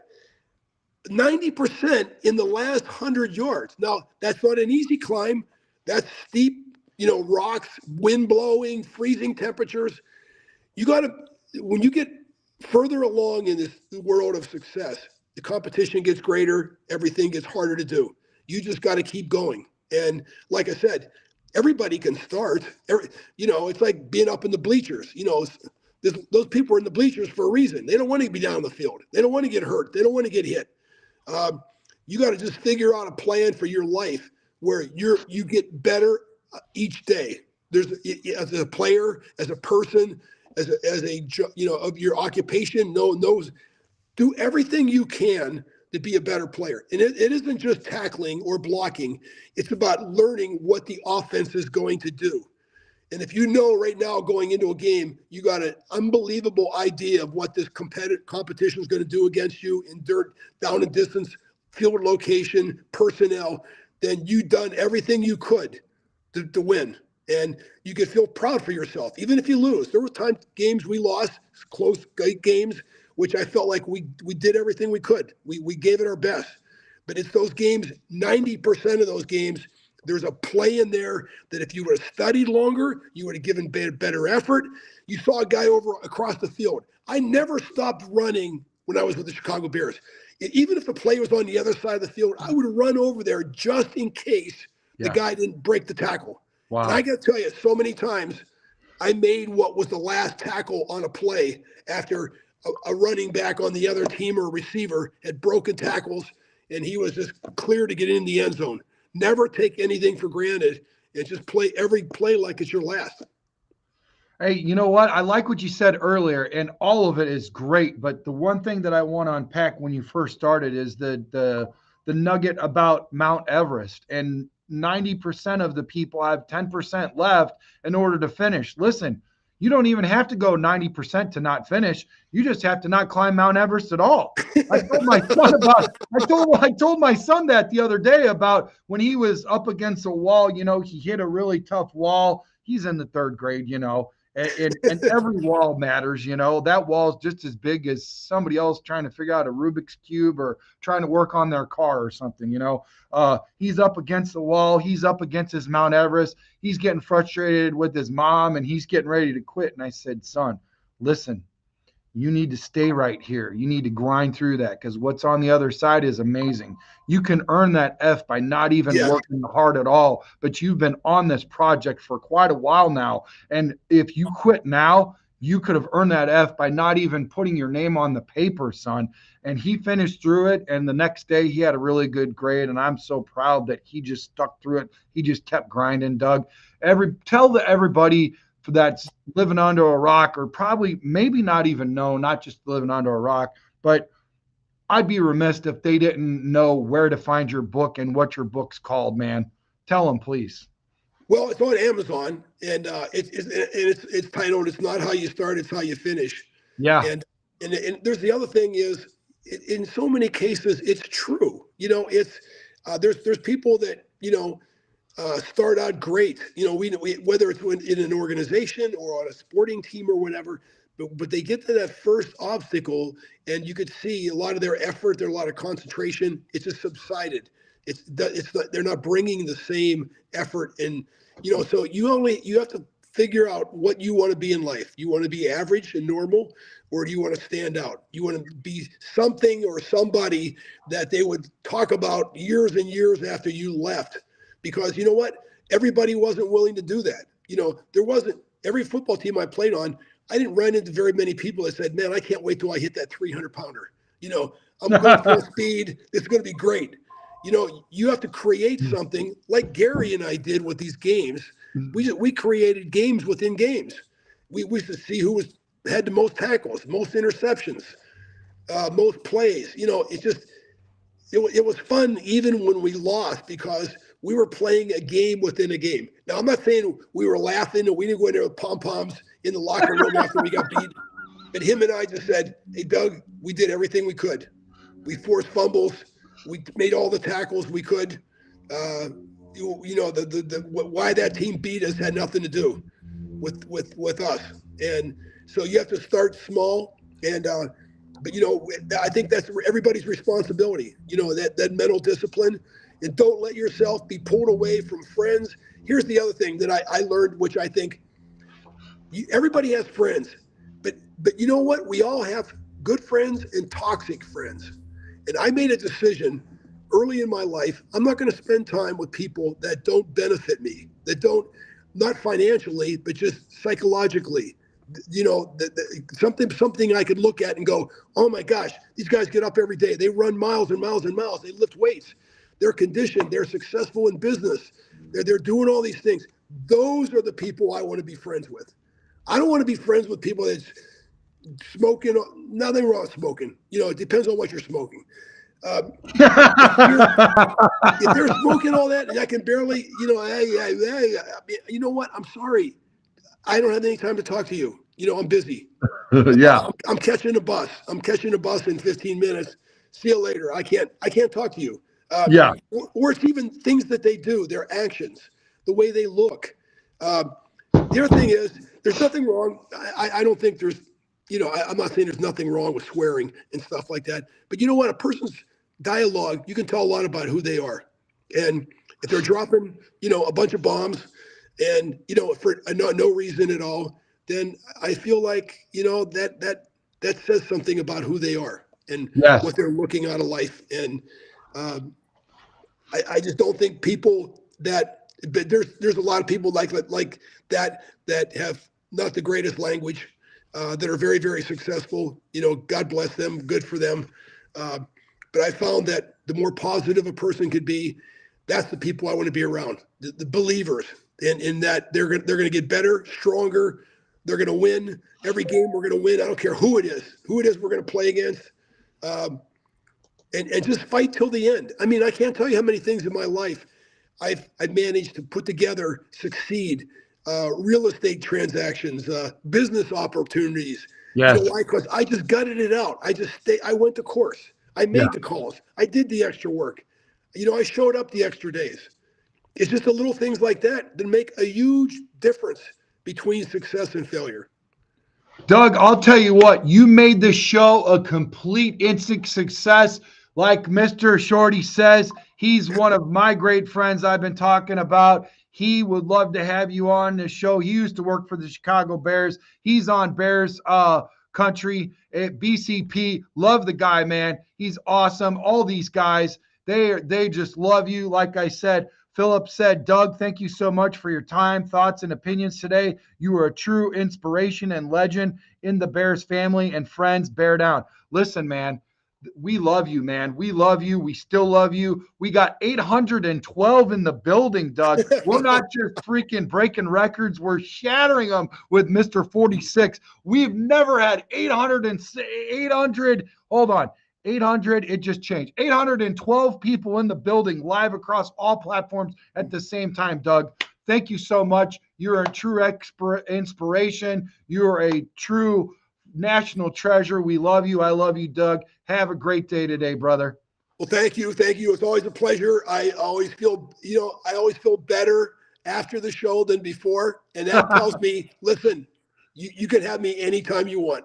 That's awesome. I'll just make sure I can share some of me with your wife, okay? Because I don't want to get on her bad side. All right, All Doug. right.